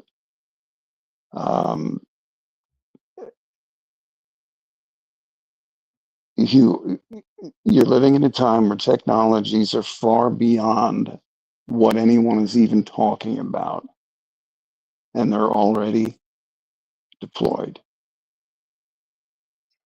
They're already being used. Well, you'd say, why would they let someone like Armando or myself and many others out there tell you about it? Because they know you're not. What are you going to do with it other than be aware of it? Do you know how to counter it? Well, there is ways to counter it. And that comes down to having a knowledge of, let's say, what disrupts electrical fields, what disrupts EM transmission. It's very simple things, such as knowledge of Faraday cages and how they work and what materials to use, what you can buy, what rooms in your home you can make safe from certain, basically anything if you know how. Especially in a basement setting, anything from nuclear, biological, chemical to EM. EM is more dangerous than all of them right now.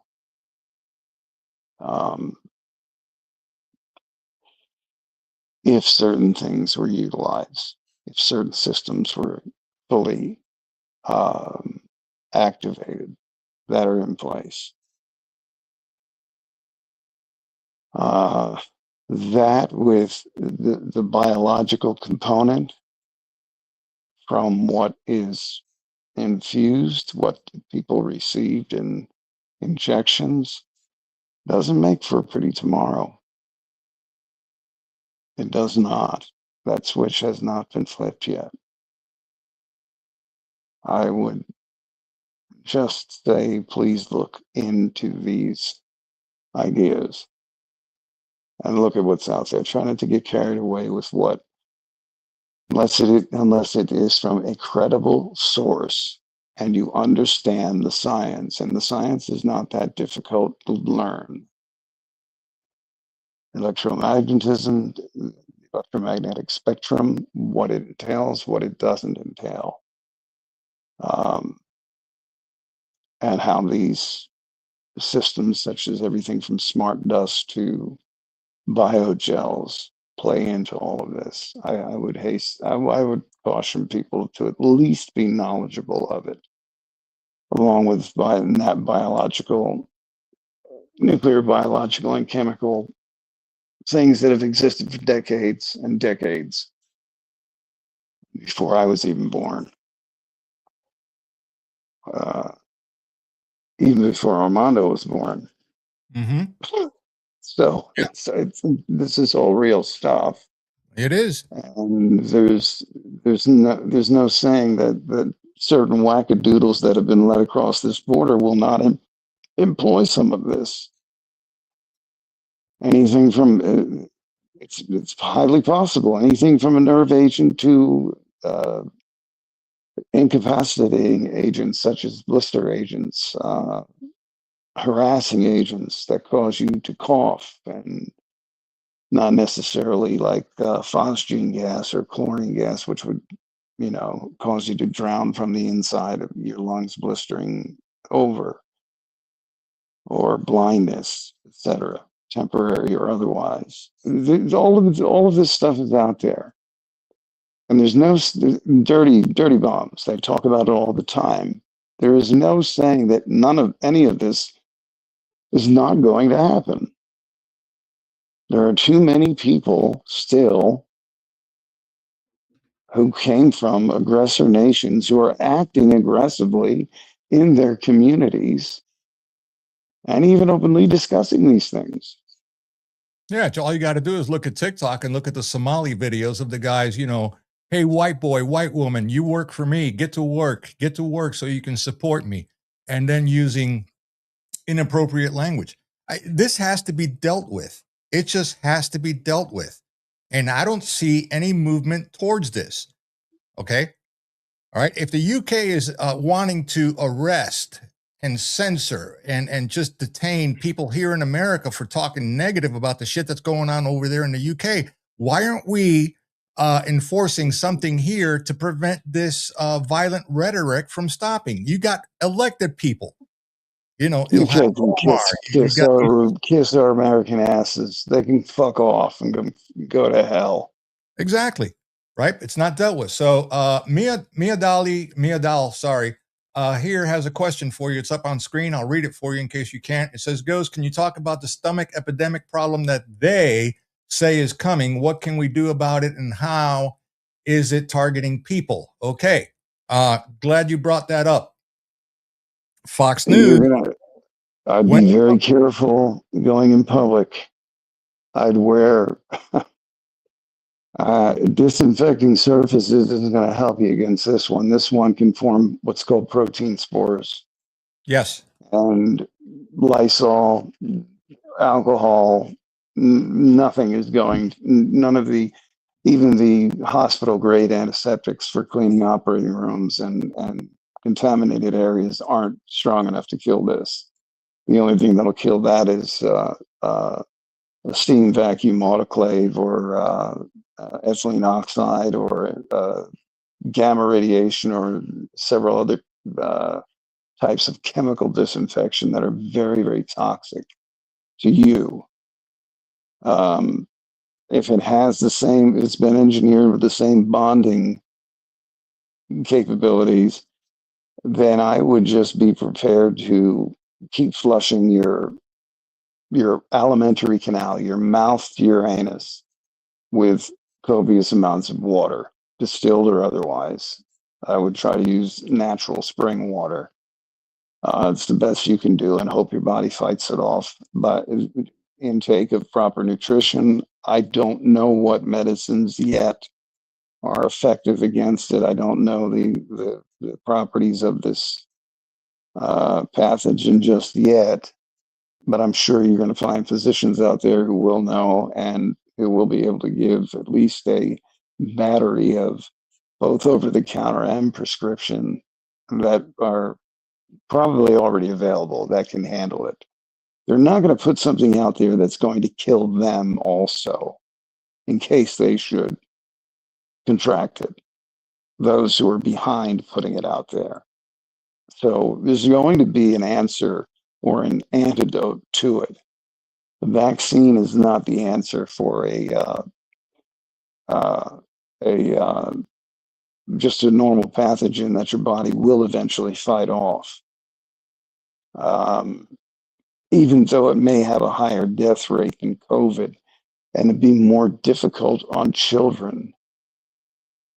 This is what makes me extremely angry about this pathogen. As long ago, I received information that it would affect children more so than adults. So if any adults in the house catch it, you're going to have to quarantine your kids from you. You're going to have to quarantine yourself from them until you have long dealt with it.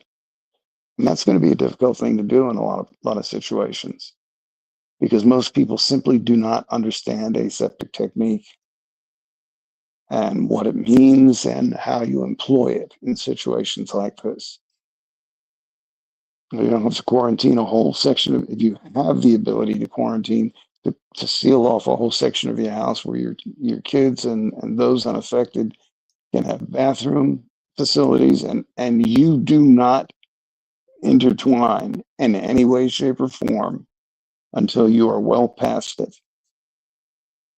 And a suitable regimen is available for especially children. And we know what that is, and we know it's effective. Not what they tell you, not what the officials tell you, but what physicians who are actually handling it correctly tell you.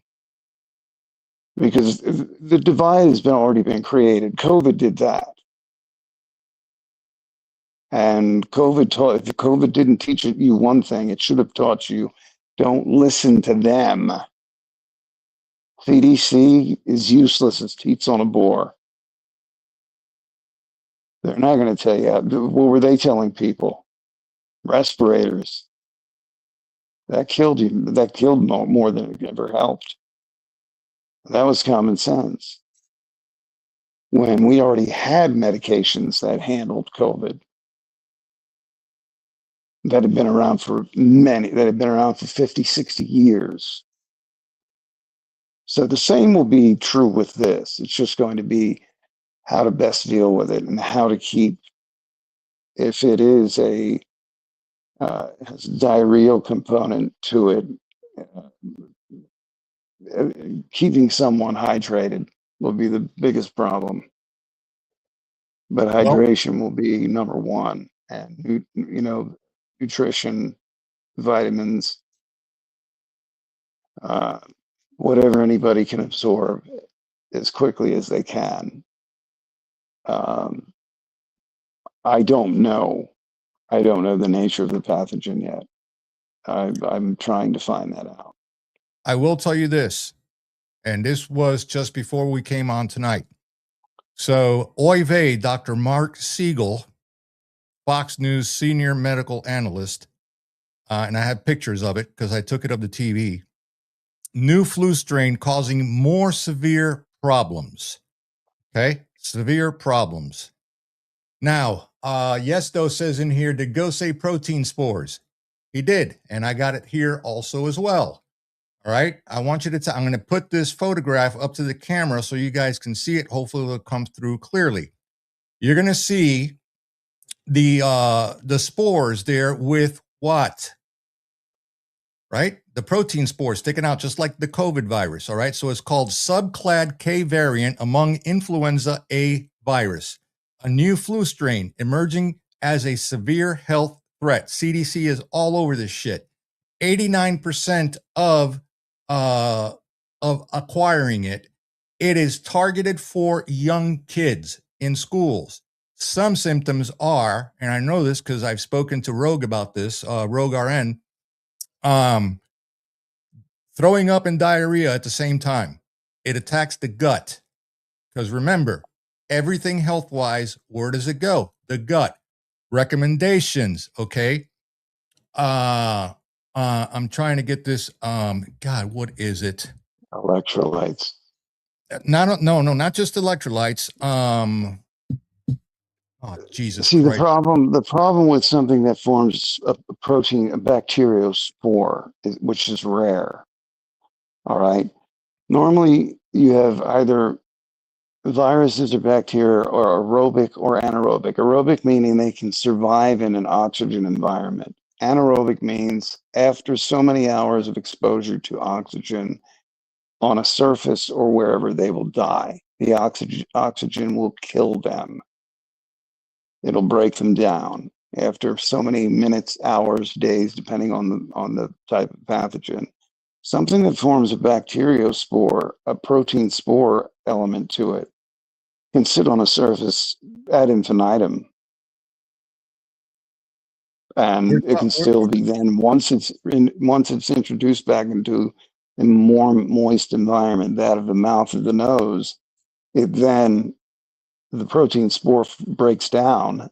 The coating, the protective egg or shell that it's in, so to speak, breaks down, and it then revives.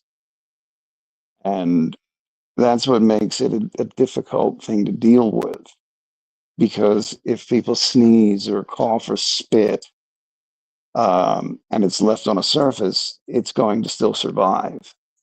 Yep. Until somebody touches it, touches their mouth, touches whatever, doesn't wash their hands. The key to this is washing your hands profusely and often, and then wiping off the surfaces that you use to wash your hands.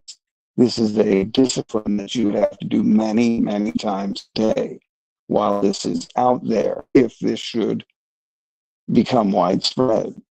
Usually those type of bacteria and viruses that form spores are not as prevalent or virulent. This happens to be, I guarantee you, engineered, so it will be prevalent and it will be virulent. Yes, and correct. That's the problem with it. So I'm going to hold this up to the screen. Hopefully you guys can see it and take a look at the protein spore, the spike proteins in this thing. Hopefully you guys can see this well. Hopefully it'll focus. There it is right there. Hopefully you guys are getting this. Okay. Probiotic, a really good source of probiotic, because everything starts and stems in the gut. Gut health is extremely important.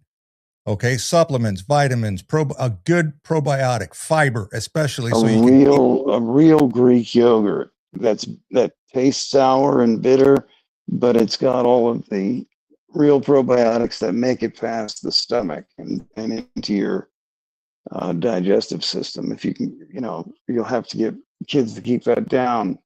A lot of these probiotics that you take in the capsule, most of it gets killed by stomach acids. Yep. It's a gimmick. I got a really good regimen that I'm currently investigating right now through Millie, the wife. Okay. Because she's very much into this as far as a good probiotic, a good regimen for gut health. Very important because this will attack the gut. Second thing, those of you out there in the audience that have little kids in schools, I work in the schools. Okay. So I am wide open to contacting the shit.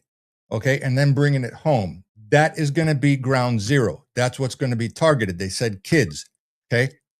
One of my grandkids, one of the boys, was perfectly well, went to school, had lunch in the cafeteria, went out to the playground, wasn't doing anything, puked up everything.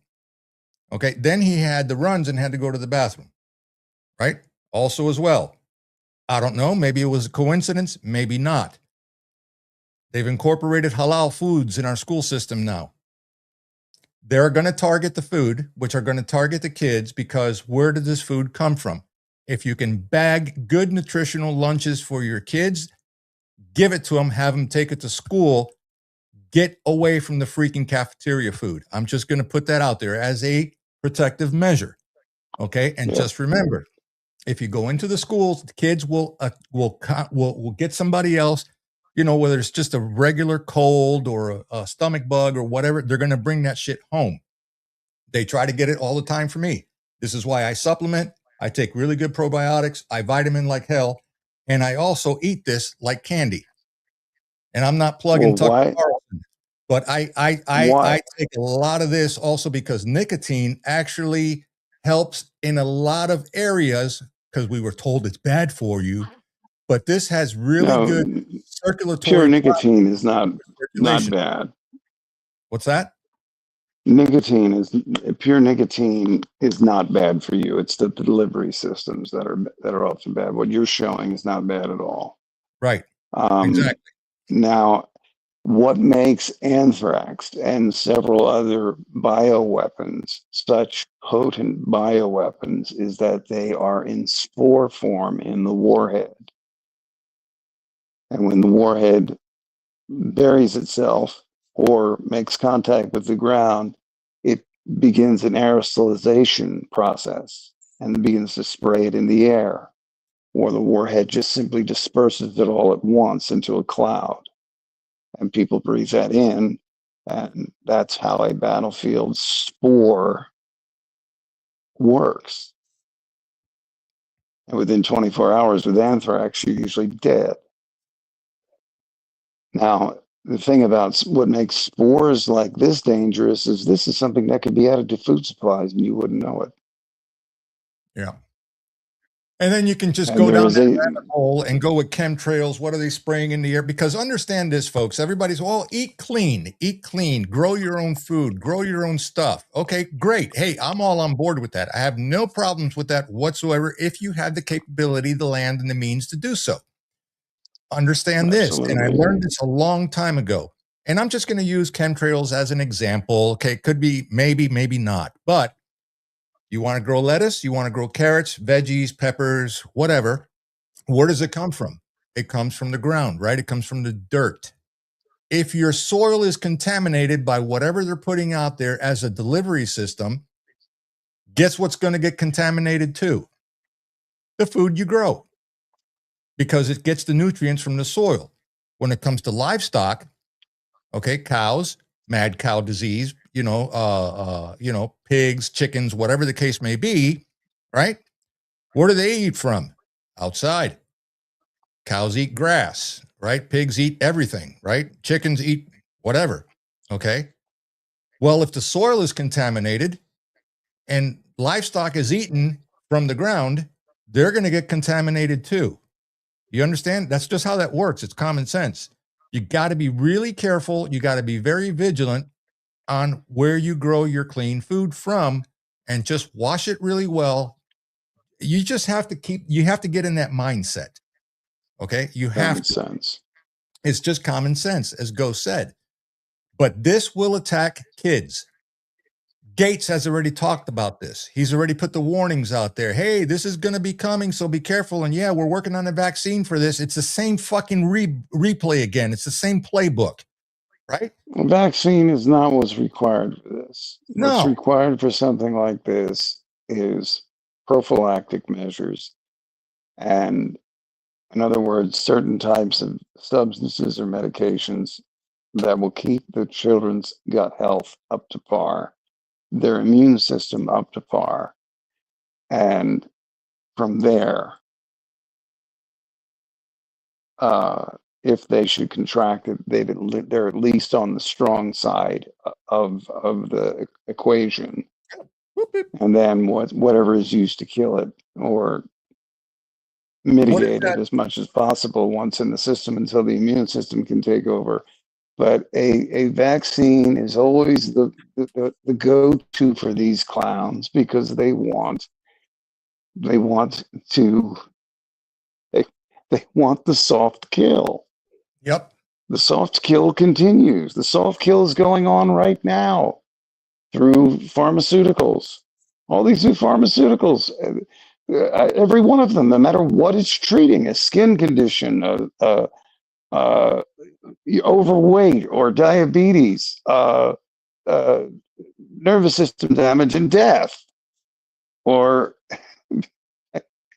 brain infections, or heart failure. I mean, come on. Those medications would have never been allowed on the market back many years ago when things ran pretty much as they should have, as far as the FDA and CDC were concerned, years and years and years ago. They actually did their job and did it well. But pharmaceutical companies realized that with deregulation, they could profit outrageously. Mm-hmm. And they could surely rape the American insurance system to make their profits where the rest of the world sustained itself with sales. So Trump actually, this administration has actually gone to war with the pharmaceutical industry. That's why we've had shortages of certain medications, especially those that allowed people to suffer. Yeah. And I know there are certain medications I still cannot get. I have to use substitutes for them. This is not because of what the administration has done, it's what the pharmaceutical industry has done. In this country specifically, they have made certain medications less available or through excuse, not available at all, and working with concerns in China and other countries to do it. What is that specific This is criminal activity, by the way. But again, who the fuck is going to jail? Nobody. Who's getting a gun to their head? Who's Nobody. getting cuffs thrown on? Who's being pulled out of their offices? Nobody. Nobody. Nobody. And this is exactly the point of the broadcast tonight, is talking about that. You guys need to be aware. This is not Donald Trump's fault. We got to support this man. He is overwhelmed. This administration is overwhelmed, infiltrated, and a victim of bureaucratic sedition and corporate attacks. We got to protect this man. We got to pray for this man. Like there's like our lives depend on it. There is nowhere else to go, folks. There is nowhere else to go. Better people, qualified people who are not there for personal or career gain to do the job with him and to those who are going to enforce what he may very well have to do. And this is why that group of idiotic Democrats came out, because that party is not a party anymore. Mm-hmm. It is an operational arm of the globalists. It is a wing of the globalist apparatus that wants to take this country down. So they get that knuckleheaded astronaut who was commander of several missions, both space shuttle and International Space Station, who even did the comparison thing with his brother, his twin brother. They get that idiot and all these other so-called officers to come on and to make a statement saying to the military what I said years ago on this broadcast and several others, where the military may have to make certain moral decisions that may go against the chain of command. But the moral decision will be left with you, and they'll be difficult decisions. And they may get you into hot. Well, they made that I was saying that because those who would make decisions that would be right for America, that would have to do it. These people are saying it coming out again ahead of the curve because they know this year, chances are, some form of martial law will be declared. Absolutely. I And am. I think we're talking within the next 30 to 60 days. Yep. Be prepared. Enjoy your holidays, but be prepared. Be Because prepared, when it folks. happens, it's the only way you can deal with this kind of sedition and this kind of corporate effrontery is to go after them with bigger, more powerful guns and a higher law than the bar system, because the bar system is corrupt. It's an administrative piece of shit that we have running in this country right now, federal on down. And Yep. I don't give a damn if you're a judge listening to this. You can kiss my ass. You're full of shit, and you're in a system that you're making decisions for that you damn well know are immoral, or wrong. And that most people are trapped in that system because they don't know how to get out of it. Or they're profiting from the system and don't give a shit and want to stay in it. And that's the problem. That's the crux. And that's a problem. That's a very big problem. So I got message just now saying, well, how do you know that? So this will have to be dealt with. Right? What is that? I got message via text. You know, I have people that actually listen to the broadcast and they don't come into live chat. So they send me text messages and ask me questions. And it's like, well, how do you know that, that we're going to lose the House in November? Well, let's do some simple math, right? How far away are we in the House, numbers wise, on the supposed correct side? Well, we just lost 3. We lost Green also as well, which I think was a huge mistake to let her go. Whether you like her or not, it's irrelevant because this is about survivability, right? We've lost 3 already. So that takes our margin of victory in the House to almost nil, right? And they're going to flip some states. Okay. If that happens and they win the House, we have a lame duck presidency and we retain the Senate. Okay, whatever. It's a 50-50 split. But the aggression is going to intensify. And this is why I wanted to talk to you guys about FEMA. This is why I want to talk to you about the bug that is going to be coming. It's going to happen. Okay. All the markers are there. I've already done it. I took the time off to do a lot of research, a lot of digging, and a lot of fucking hours dedicated to bringing this to light. And I really don't care. I know what I'm up against personally by doing this. Okay. But I just don't care. It's not that I don't care. I do care, but I don't care about me. Why? I just had my 3rd grandchild, a little girl, precious little angel, beautiful, in NICU, hopefully till the end of February. Hopefully I can get her home soon enough. Okay. Mom and kid are doing just great. It's about my kids and it's about my grandkids. What are they going to inherit? And I will fight like hell, tooth and nail, to ensure that this president succeeds and he gets the right people around him to save our fucking asses. Because right now, I don't like what I'm seeing. I don't like how they're trying to handle him. I don't like how they're trying to control him. I don't like the information that they're feeding him. Okay. And I do not see that offensive aggressiveness that I saw in him in the beginning of 2016, which the ball was dropped there too, but he was surrounded by more vultures than he is today. He has to start with the main carnivore, which is the FBI, middle management. These are the ones that were under Director Wray at the time from the previous administration that raised their right hands, and they're an obstacle in the road, preventing him from doing shit. Bondi, she's got to go. Okay, because the people now don't give a shit that the eggs came down. They don't care that milk has come down. They don't care that they have cheaper gas. That's icing on the cake, if you will. But the cherry on top that the American people are screaming for today is accountability. They want these demonic people in handcuffs. They want them swinging from a noose. They want them in Gitmo. They want tribunals. They want results that they campaigned on, that they voted for, And we are lacking in that department. But the other side knows this. They're smart. They're not stupid. They may sound and come across stupid, but trust me, communists are not stupid. They've been at this game for over 500 fucking years.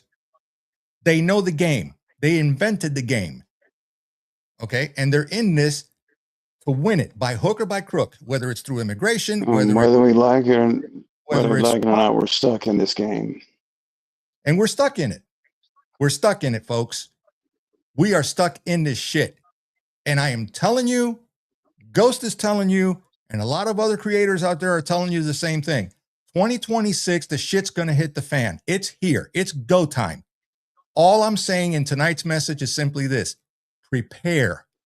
Prepare by any means necessary. If you say, oh, we're going through financial struggles, I don't have the time or the money. No, make the time. Your life depends on it. You don't have the money? Hey, here's an idea for you. Go through your storage closet. Go through your garage. You have a storage unit. Do a yard sale. Sell whatever you can. eBay, shit that you don't need. An old TV, I don't know, a fucking typewriter if you have one. Whatever the case may be, anything that has some sort of value, sell it. Find a way to come up with the money to buy what you need to prepare. Because I am telling you, we are going to have mass casualties in this country because people are going to get caught with their fucking pants down, okay, and they're not going to be ready. And that's when you're going to get the knock on the door. You're going to get these, Kool-Aid drinkers that didn't prepare, didn't plan ahead, okay, and all of a sudden their kids' bellies are hurting because they're hungry, and you're going to get that knock on the door. And that's going to be the threat, is going to be your neighbor, because it happened to me in Cuba, okay? Your neighbors are going to come knocking. They're going to be very nice and polite in the beginning. After that, they're not going to ask anymore. They're going to come and take because they know that you prepared. People know you have, number one. Number two, there are records of your purchases. So spread out your supplies. Don't keep them all in one place. Spread them out, because FEMA has the right, based on your purchasing records of ammunition, of anything, to come to your home and say, you're a hoarder, and we're going to take this from you. So get very creative in how you spread out your supplies, and don't let people know you have it. Here's another tip too. This is just the hard, cold fact of survival. Medical supplies. Get whatever you can. I can do minor surgery if I had to. Yeah. But that's me. That Ghost is talking about. I don't know if it's Starlink retriangulating or not, but you're coming in and out. I think it is Starlink. Yeah. If you're going to go and buy supplies, long-term food at Costco, or wherever the place may be, huge storm system coming over us right now. Huge storm system, so it's going to get bad. It's going to get a bit rocky. Okay. Don't do it in the daytime. Right? Get your gear, get your preps, whatever it is that you need to acquire. I don't care what it is. Do it at nighttime. Less people out in the street. Neighbors are not looking. Okay, do it in the dark as much as you can and get it in your house or wherever it is you're going to take it to. Don't do it in the daytime. Prying eyes. I'm telling you. You have snoopy neighbors looking through the windows. Oh my God, what is all? He's unloading cases of water. He's unloading whatever the case may be. They know that you got the stuff. You're going to get a knock on the door. I'm telling you. Do it at night. Do it discreetly. All right? It's just a tip. I'm telling you.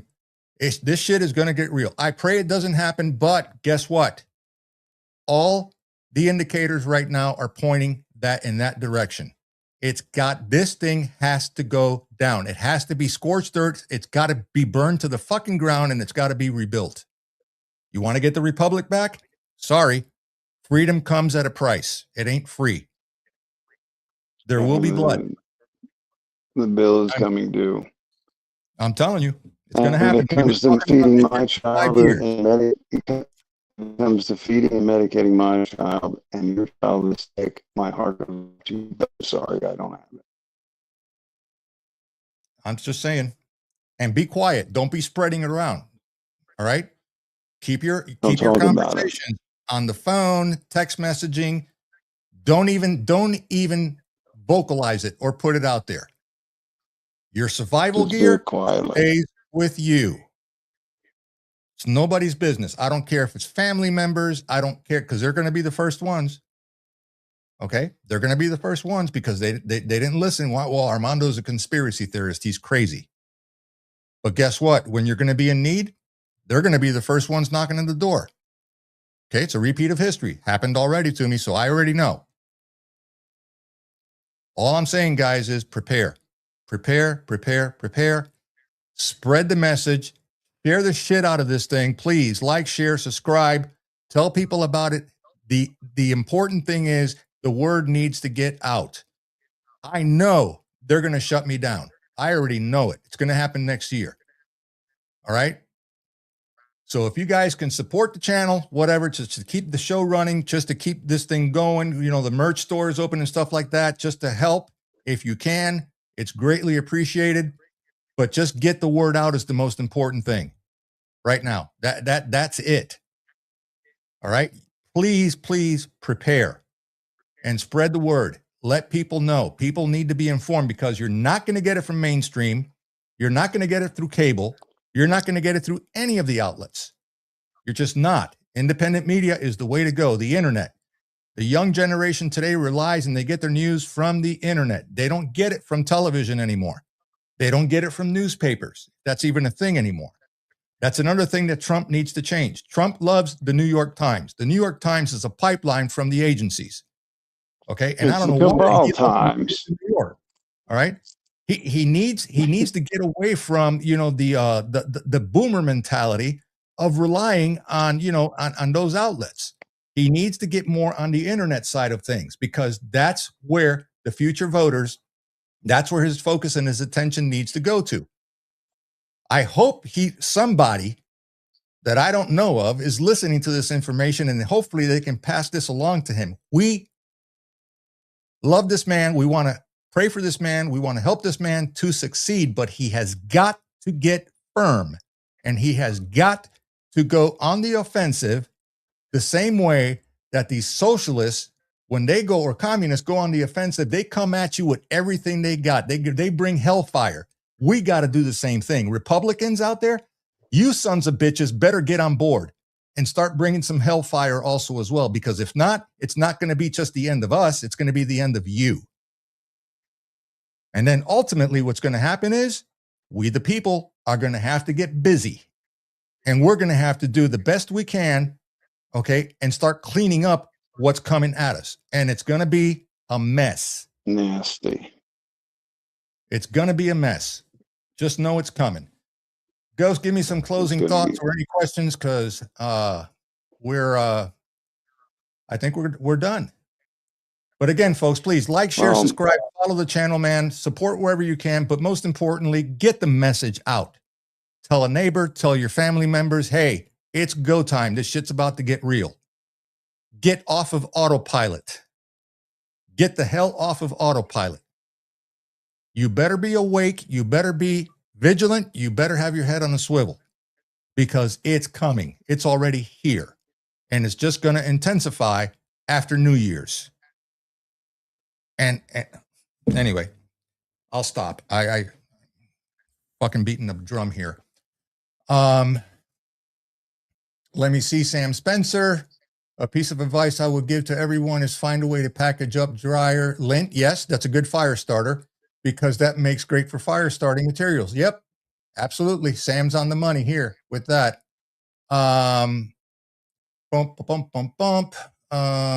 Yep, keep your purchase small and carry them out over time. Yep, Sam, he's good on that too. And do it at night, folks. Yeah. Again, secrecy is the best offensive maneuver that you have. Keep everything in secret. Do it at nighttime. Don't do it during the day. Okay? Do not. And a complete protein is beans and rice. Yes. Yes. You get a dozen. You can get food grade 5-gallon buckets. I switched over to a different network, so I hope it's coming in better, because the cloud cover is now atrocious and the signals are bad. But you can get 5-gallon food grade buckets at Walmart for maybe $5-6 a bucket. Get yourself as many as you need, stuff them with whether you want to dry preserve rice and beans prior to putting them in there. I didn't. I just put them in there, sealed them with tape, sealed them with a slight vacuum. Hey, if worms start, incubating in there, you just pick them out, no big deal. Wash them out. It's no big deal, and then cook them up. It's a complete protein. Goes a long way. Fills kids' bellies, fills your belly. MREs, if you can buy them, they're expensive now. But I've got a whole stock of MREs, all types of dried foods, dried pastas, you know, um, easily prepared stuff, and plenty of water. Yes. Water More is water than you think you will ever need. You're going to use it for long-term food. You got to have it. You got to have it. 3 meals a Gotta day, have it. 1 gallon of water per person in your household. Okay, to be able to prepare those meals. I know people that go out And there for and buy drinking, long-term food, but they forget the water. Well, how the hell, where are you going to get it from? I mean, hydration is the most important thing, correct. even in winter. Yes. 3 liters, 4 liters of water per person per day. That's what really sustains you, because you can go 2-3 days without eating and it's not going to bother you. And if you can't fight your stomach telling you you're hungry, learn how to, because that's how you ration food to last the longest. And if you wrap to ration food, you don't allow pilfering. You don't allow that fat member in your family to get that, sneak that little extra. Doesn't matter. Everyone eats the same ration that will sustain you. Vitamins, I would start stocking up on multivitamins. Yep. And I wouldn't keep them as whole. I would crush them into fine. I crush mine into fine powder.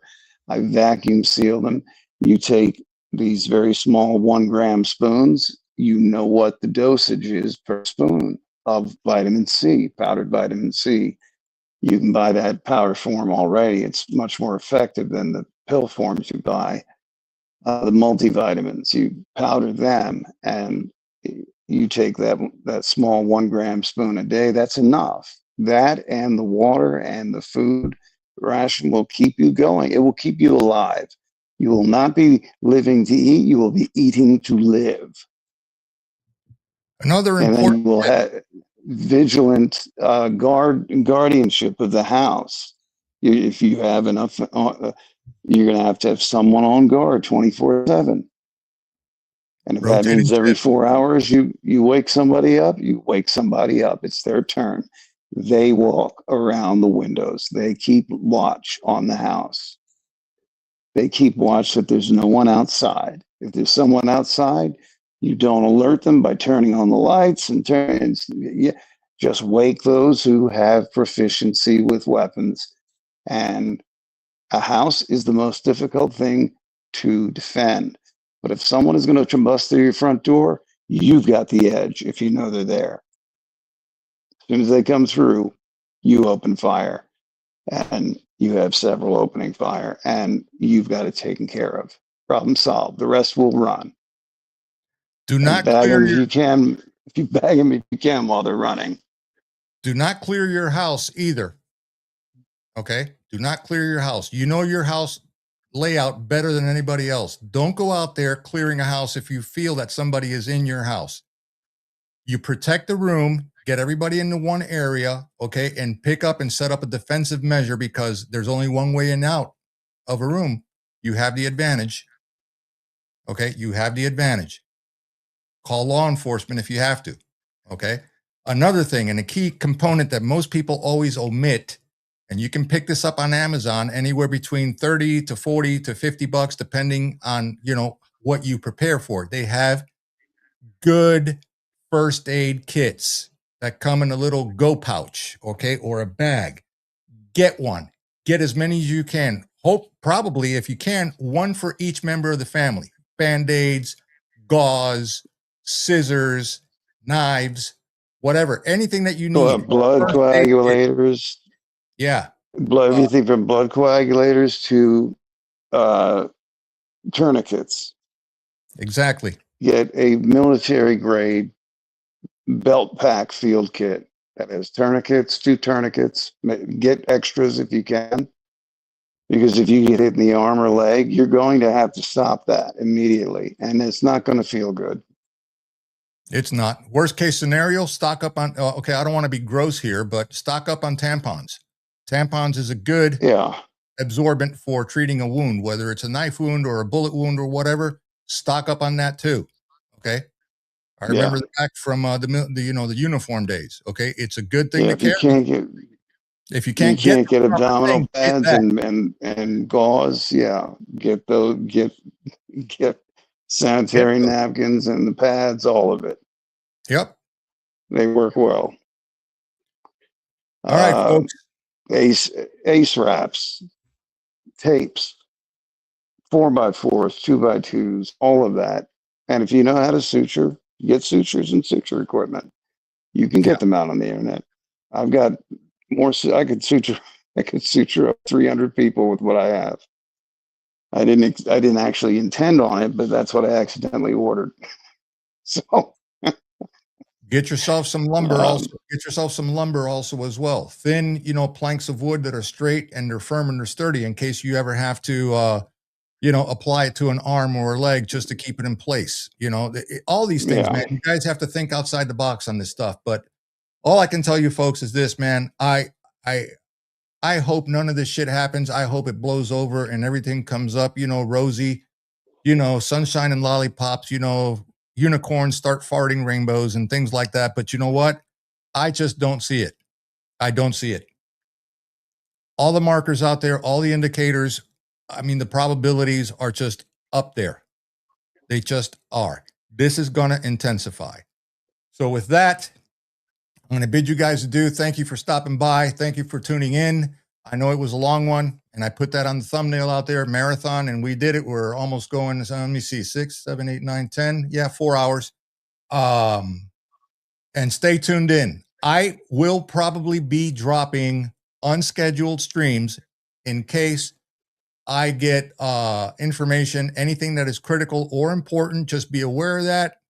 The links on my Discord, all my links, the socials, everything to contact me, email, everything is in that QR code you see up there on your screen. If you haven't scanned it, please do if you feel like it. It gives you access to me, access to everything and all important links, including Discord. If you're not following me on Discord, please do so, because that is the first thing that I hit when I put show announcements, emergency streams, any announcements, go there. Okay. So with that, again, keep your head on a swivel. Thanks for coming by. Just be alert, guys. Above all, God bless. Thank you for stopping by. Today, we will catch you guys on the next one. Ghost, if you want to close us out, go ahead. Just be prepared and God bless. Because God is in you and is with you all the time. Amen to that. All right, folks. You don't have to even think twice. Love you all, man. Thanks for stopping by. We'll catch you guys in the next one. See ya.